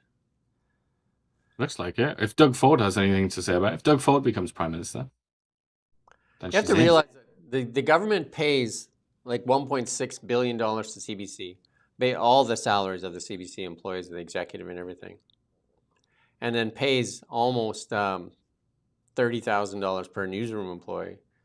And then you wonder why these newsrooms are subservient to the Liberals. And then plus the access. I mean, they block access. Like, that's the biggest thing right now. Because here's Blackhawks refusing to play their game, and they do FOIs. These stories you won't see on CBC. They won't cover them. Why? And so now they're using this as an excuse. Oh, you're not an approved, accredited media organization, so we don't have to do this. They also, Blackhawks is suing the government too because they dole out their passwords because they have a password-protected site. And the government buys like one password and then passes it around. And then so she's been in courts with them and she spent like $500,000 suing the federal government. And they accused her of yellow journalism. That alone should make you angry. Should make you absolutely angry. There's also, though, you're talking about there's the subsidies, obviously the CBC as well, some other schemes here and there, but the other big one is the Local Journalism Initiative, LJI. And that's where basically the government will pay the whole salary of a reporter who is a Local Journalism Initiative reporter, but still works for your outlet. And just don't take my word for it. Just look on the outlets. Look at the outlets that have LJI reporters. In BC, it's the likes of the Tyee, the Walrus. Is that in BC? The National Observer, whatever that one's called. Like they are all left-wing agitprop. And I've said before that I like a lot of those publications, and I'm happy that they exist, and they do quite good stuff sometimes. But they are very much left-wing activist publications, and there are no, needless to say, I mean, go check yourself. But I'm yet to find a right-wing activist publication that has that access to that LGI funding, and I reckon I never will see one. I just want to help Jason here. You can't charge a battery below freezing or use it below 20 below. Nuts. Not true. Not true. I drive a Tesla for about 2.5 years, 3 years now. I think it's 3 years almost. And 40 below works. Maybe some of the other ones don't work. But every car has a battery in it too. You know what I mean? Like every car has a battery to start the car. The batteries work. Do you know what I mean? Like your gas car has a battery in it. It's needed to start the car. Do you know what I mean? Like when it doesn't turn the gas on, like the battery starts the car. Just, batteries work in all kinds of weather. And I worked Thompson, high level, Fort Vermilion, Rainbow Lake, I don't know. And the batteries turn vehicles over. And over and over and over again. And in the mills that I worked in, and the mines, mostly electric motors that are outside in Thompson, Manitoba, and Waboden, Manitoba. The electric motors work just fine in minus 60. Just fine. By the way, I think I was wrong. Somebody's mentioning the Walrus again. I think I was wrong about the Walrus. I don't know why I mentioned that. But LGI, check yourself. I didn't park out. I mean, I did park outside. It works. It works. It works. It works. It works. It works. We got one more here from. I said that the media was going to lose their mind on Pierre Poilievre going overseas. That they're going to say, "How dare you?" And here we go. Here's the media. How dare you, Mr. Poilievre? Isn't it right there? What's this?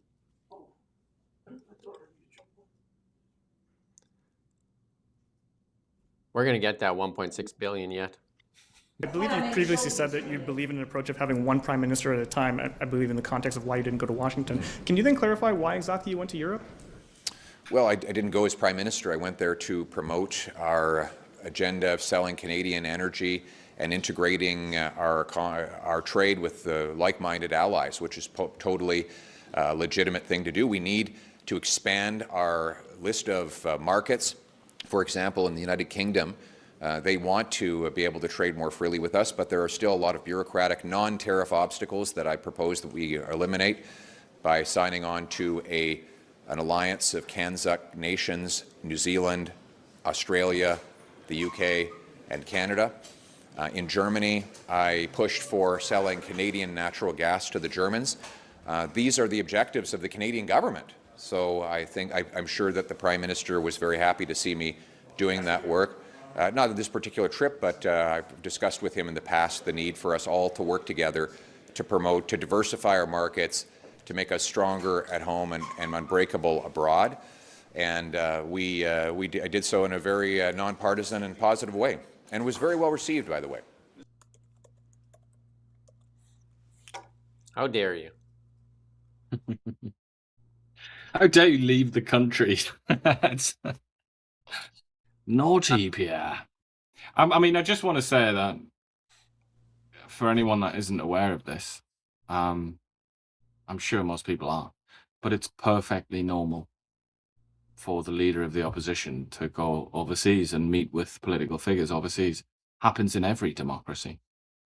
Very, very strange that people would consider that to be a naughty deed. And I know the reporter tried to be clever and tried to say, you said we should only have one prime minister at a time. That's nowhere near as clever as he thinks it is. It's not really a way in to ask that question. I'm going to put all the Tesla stuff, it's lots of questions on it. So I'm a big fan I'm a bow tie guy. I had a 1-ton AT4 diesel. That's probably one of my favorite vehicles. I mean, nothing says truck like a diesel. And yeah, for up north, if you're going to live up north, man, like a diesel pickup is, yeah, you know what I mean? Like, and Canada's not suited for electric vehicles everywhere, for sure. It's not. There's some direct applications, and you know, Tesla's been caught switching off autopilot a second before crash. I don't know. Like, I mean, yeah, I don't. You know what I mean? Like, I did a show, Tesla Talks. You know, this is not. We don't want to really get into Tesla stuff here, but I think people should have a choice. That's my position on this. People should have a choice. If you want to drive an electric, or you want to drive a gas car, or you want to drive a diesel pickup, have a choice. Like, we had a BMW X5 diesel, one of the best. Like, diesel is like, you know, if I had a choice, and you know, like diesel vehicles, lots of power, and good on fuel. That X5 was amazing on diesel, right? Yeah. It's another gift from the Germans to the world. And I've lived in some of the coldest climates too, like in some of the coldest climates. I had a Z28 in high level Alberta when I was like in my mid-20s, and I had that big Dash 1986 Z, and I got in with those big white Sorel boots. If anybody knows, you have those big white Sorel boots, and I slipped as I was getting in. My knee hit the dashboard, and the dashboard just exploded. It was that cold. I mean, just shattered, like completely shattered, like it just like in a million pieces. And I was just like, that's gotta suck. Anyway, I have a Duramax in the oil field. There you go. All right, we'll put that to bed. But the media, everybody's watching the media today because Travis there is in committee there testifying. We'll probably have lots of recap on it tomorrow because I'm sure there's going to be a lot of things that come to light. I know some people have been switching back and forth on this, and yeah. One last thing and I had a Ford F-350 1-ton dually, and we went down for I think a 5-week vacation to the U.S. Pulling a toy hauler. Best vacation ever, man. Like a 1-ton dually. Not a good place. And we took it to San Francisco. Hard to get around in San Francisco with a dually, man. Like, holy cow. Anyway. Surprised you didn't get egged. Yeah, that was before the people were always freaky about that kind of stuff, right? So try going through a drive-through with a dually. You got to be some skilled driver. Andrea, our producer, put this one in here. This is some of the evidence that was used in court in the landmark Cowichan trials. Look at the evidence. The CBC, very good on this here. Let's listen to this. There's not a link there? There's a link right here, isn't there? This is Richmond? This is Richmond, Yeah. yep, and this is the area. We went to Victoria's Land Title Office to check out some of the evidence used in court. Historical maps, journals and documents, some more than 150 years old. For example, there's a little note here, and unfortunately it's caught in the binding. Yeah. But it says, I believe it says Indian Village. That helped the Cowichan argue successfully land parcels sold to private owners decades ago should have been set aside for them. A victory the chief says has made them a target in their own community. Nobody in this negative media is thinking of. That's good. I think we're just trying to show you that evidence there, but Oh, it's good to hear that quote. She says nobody's thinking about us. it's What about us? the government. I mean, there's going to be lawsuits against the government here for sure. Tons and tons of lawsuits against the government because the Crown sold the land, and if they didn't have the right to sell the land, then they're liable for the losses to the person that bought the land.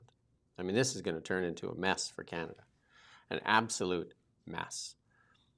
And back to the EV thing, yeah, I don't think anything should be subsidized. If EVs work, buy it, no subsidies, and no building charging stations. Tesla already does it. They build the best supercharger network in the world. They're not asking for anybody to build it for them. Just get out of the way and let free enterprise do the work or not do the work. But this is the federal government. And here's Melanie Jolie said, Anita, Nand, and Gary, you can't just be competing for Fool of the Day all by your lonesome. Melanie Jolie says, come on, man, like I need in on this. And the federal government has real plans to buy a Bombardier jet for industry and academics to use for research on defense technology. The plane was announced as part of more than a $900 million of cash given to the National Research Council for Defense Projects. And the Liberal government promised to buy 6 more Bombardier jets to transport VIPs. So Mark and Tim and the rest of the gang all get their own. So if you went to school with Mark and the gang, now is the best time ever to apply for a job with the federal government because you may get your own Bombardier jet to jet around in. Wouldn't that be sweet? I think I'm going to have to fix my resume and say I did go to school with Mark after all. Oh my God. Now you put this in here, Jacinda Ardern, the former Prime Minister of New Zealand, obviously not the most popular person there, has decided to leave New Zealand. Oh, isn't that remarkable? We can only wish Justin Trudeau decides to move to. Would he move to the United States? Isn't that where the Liberals dare not tread? Where would he move? He's spending a lot of time there, isn't he? He's moved to. He's bought that mansion and bought that shack. Montreal. But he's all over the place, isn't he? He's globetrotting right now. But yeah, his girlfriend, whatever she is, she is American, so. Yeah, this is bizarre. And a prime minister of a country abandoning the country, leaving the country to go and live somewhere else. So strange. Is that not like just the weirdest thing? She's moving to Australia. She's moving to Sydney. I just find that bizarre. Cat in the Hat Canada says that she's educated mongrel, and I always say that when I go down to when I'm in there speaking with highly educated people that are very. What you got a lot of hotel. I always tell them that I'm homeschooled, and you know, I got my grade 10 education as well. Weird stuff happening in Kelowna, though. This is a weird one. I pulled this out. We don't do a lot of Kelowna news because if you want to read Kelowna news, we do it. We have a whole news site for that, KelownaNow.com. You can go read it. But this story should get some national attention as somebody decided to jump on the roof of a Toyota here, and the guy in the vehicle behind tried to tell him to get off the car. Yeah, we can just talk over this, Ian, as he's trying to convince the guy. This is right there in front of the mall, I believe, right there in front of Orchard Park Watch Mall. this bit here. This is he nearly dies here, the guy doing it. Yeah, because he's trying to get the shoe off and he slips. Yeah, look at that. Slipped That's right how into close the he traffic. was to being squashed there. Where's it across from? Oh, it's right across from here? Oh, there you go. It's just across from the landmark here. As he's trying to get the guy off. The guy won't come off the roof. And it's a random car he jumped on. Like, is this a new trend in Canada now? Just jump on the roof of a car and figure, I'm going downtown. That's the new bus. Car squatting. Car squatting. and he's very Oh, look at that. We had a little fight there too, eh? This guy is persistent, though. It's Batman, isn't it, really? Trying to get justice. Like, he is actually putting his life at risk there, getting kicked into that other lane of traffic. The car's in the other lane. Not really worried about it too much, right? And then he finally gets off there, as you can see. But then he still doesn't leave this car alone. He kind of dodges around. The police did eventually show up. They eventually did show up and arrested the what do you call that? It's not hitchhiking. Roofjacking? I don't know. What the heck is that? Yeah, I don't know. What do you call that? Has anybody else seen something like that ever? I've seen it in in the Wild West movies where they jump on a train. Somebody said it's Tony from Telus riding on your car. No idea. Like, it's like it's all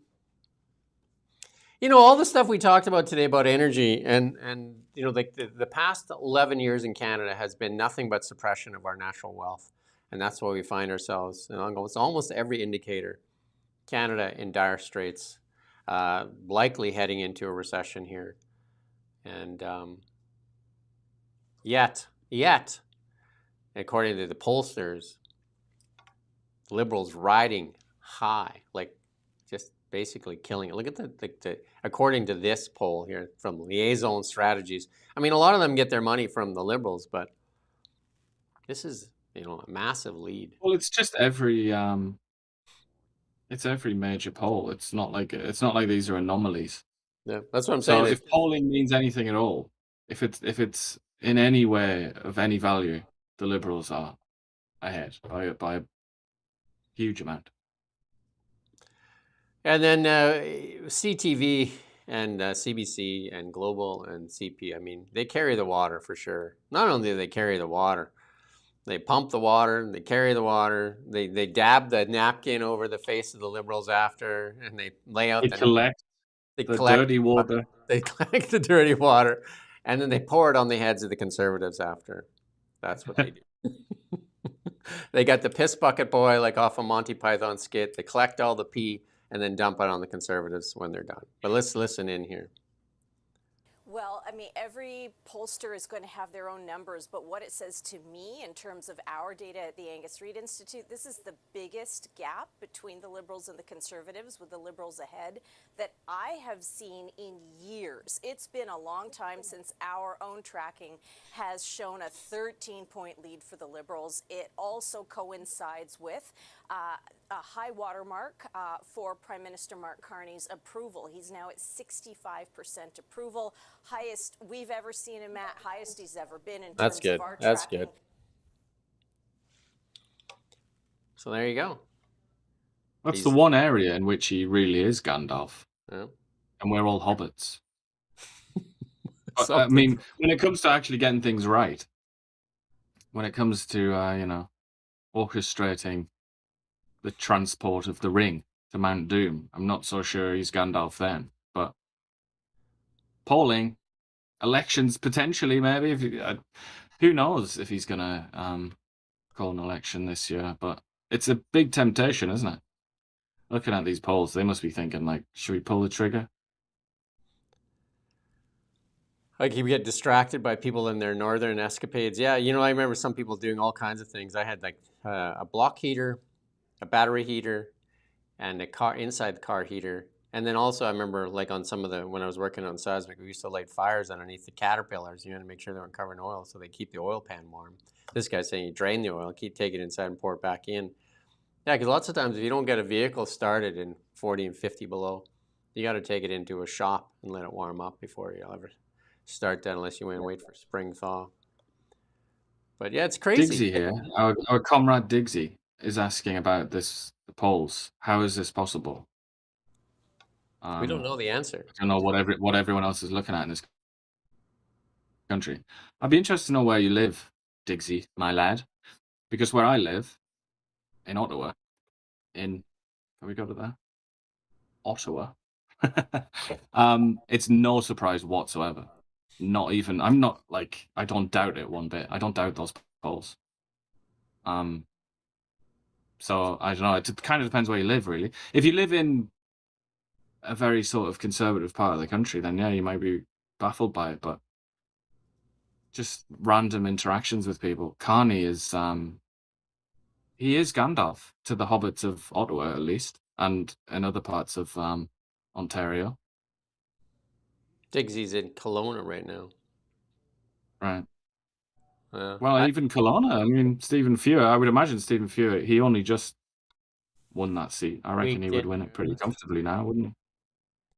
It's crazy. It's absolutely, because I don't know, like, heads up audio is low for Jim and Ian, is it?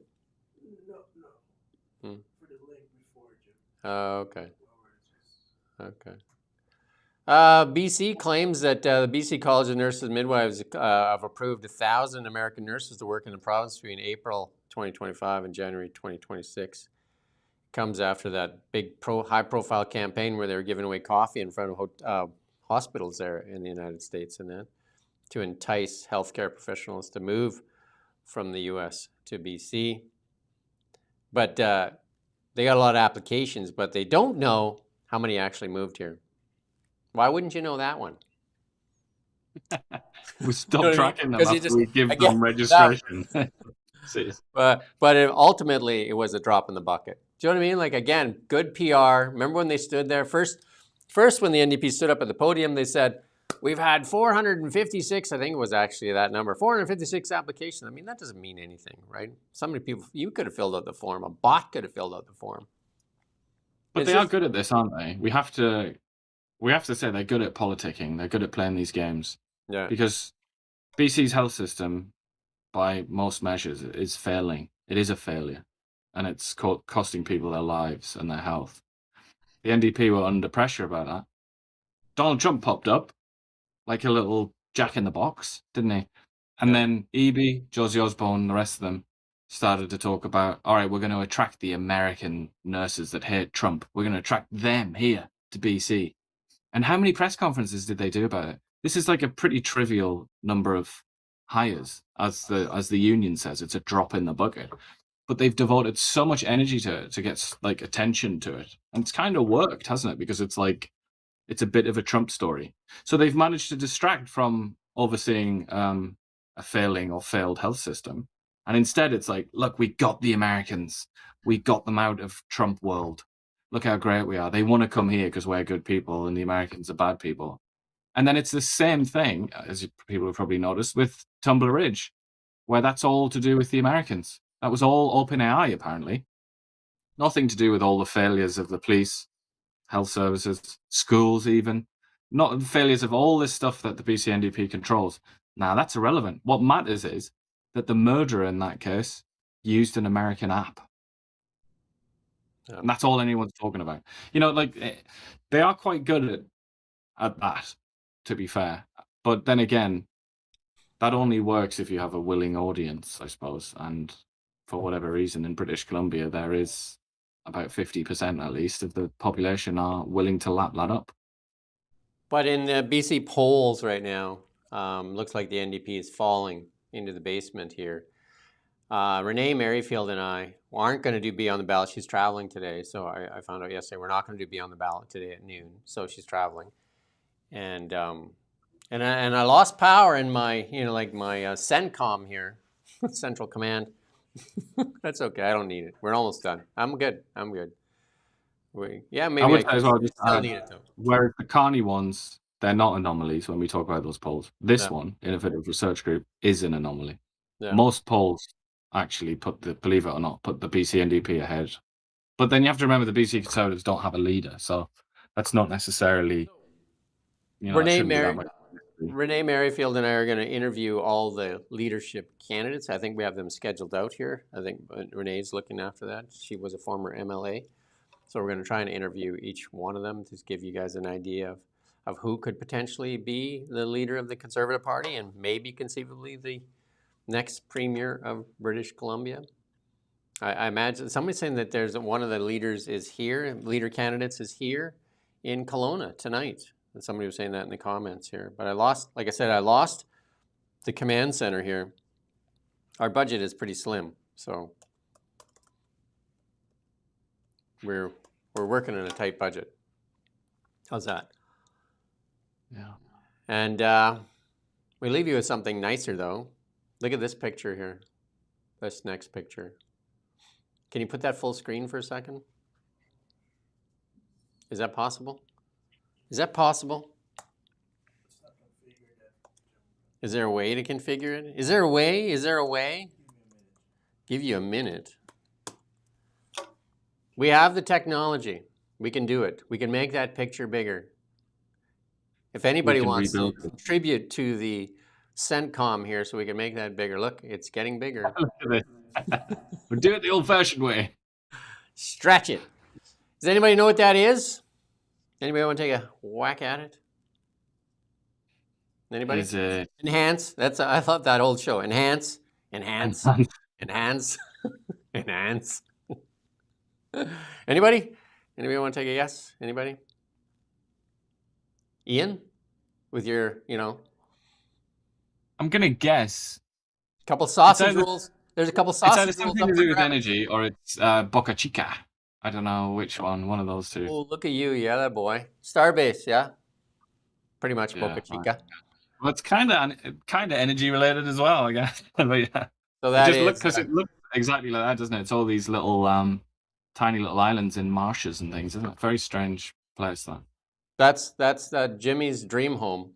He's going to go live there as he gets ready for his voyage to Mars, because obviously there's no intelligent life left here in Canada, according to the polls. That I must leave for a new frontier. Well, the person that built that did the same thing, didn't he? And left Canada for a new frontier.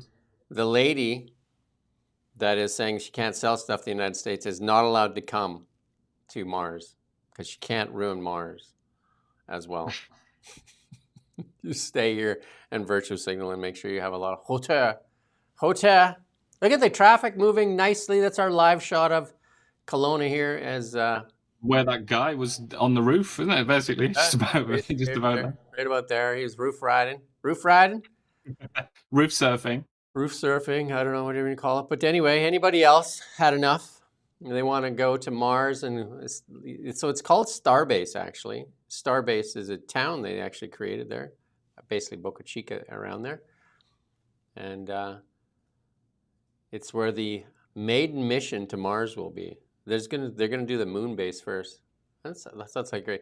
And Jasmine Lane is gonna join us Thursday at 10:30, I believe. Jasmine Lane. Where's Jasmine Lane and Sheila Gunn Reid? I don't know about Sheila Gunn Reid. There you go. Greta's new stomping grounds, Mars. Either they send all the people with hauteur to Mars, or I go. I don't know. Kat in the hat says that, is it he or she is going to run for the mayor of Richmond, BC for real? I'll win. You have my vote. Your comments seem like I'd vote for you. I hate injustice. That's why we're doing this. That's why we do this show. We're trying to save Canada. And all these people that are still voting that way, get them to watch this show. Get them to watch this show. And then, you know, obviously there's some people that come on here and tell us that we're full of whatever, but this is the truth, man. Like, truth's hard to take. There you go. Anything else you want to add there, Mr. Burns, before we leave?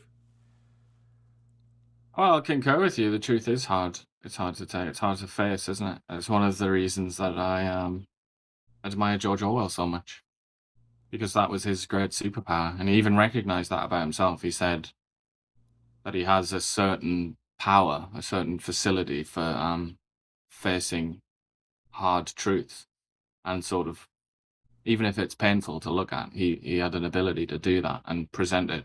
Because obviously Orwell was, not to belabor the point, but Orwell was very much on the left, on the socialist left, and he discovered during his adventures that the left had, you know, exceedingly toxic elements, and he revealed that in his articles. And he was writing for a left-wing magazine, Tribune, and he broadcast it to the world. He said, look at all of this horrible poison that exists on the left, of which I am a part. And he was denounced, as you might imagine, and despised by those people. But you need people like that. Not saying that I'm or we or anything like George Orwell. He really is the Gandalf of our era.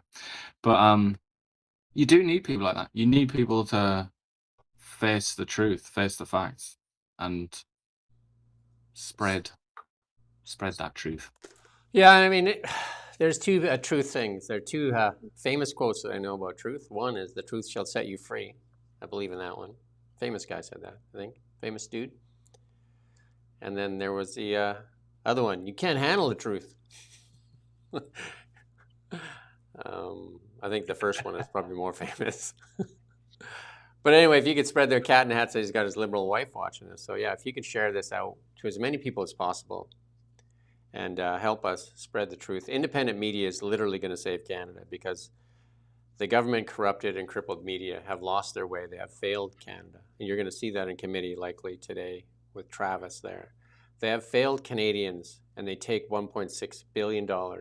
And this Liberal government, one thing is for sure, they refuse to be held accountable. We're the accredited media that, according to their definition, they will not answer our emails.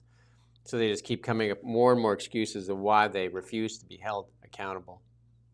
And what they're doing with the PBO's office too is just another example of how horrible this government is doing to accountability and transparency here in Canada. And yet, for some strange reason, people seem to be like they're in a trance or something, and they're just buying into this nonsense. And I don't know, man. Anyway, Rosemary, and you know what? Rosemary and Baldy need to be fired, and we need to take their jobs. And then, yeah. And then we'll operate the whole CBC, the news department, for a budget of 1/100th of what they're doing. It's just absolutely atrocious. And that they take our tax dollars and just waste it. Anyway, support independent media wherever you find them, the Sam Coopers. All the independent media out there, there's a lot of good journalists out there that are trying to do a lot of different work. And the ones that aren't, Holly Doe and Blacklock's one of the best. And because it isn't being done by the mainstream media. Anyway, that's our show. We're back tomorrow morning at 9 a.m. Every weekday, 9 a.m. You can go to thereallybigshow.ca as well, and you can see all the channels we're on. If you want to contribute to independent media, you can do that as well. You can buy a couple of sausage rolls. You can do whatever you want to do. Make sure you keep enough for yourself, though, because it's kind of troubling times for sure, right? And make sure you look after your family. And we'll try to share some of those tips in that too. There is a link on there. If you're still paying banking fees, there's a link on there to Wealthsimple. Stop paying banking fees. Use Wealthsimple, man. No transactional fees, no nothing. Anyway, until tomorrow morning, peace and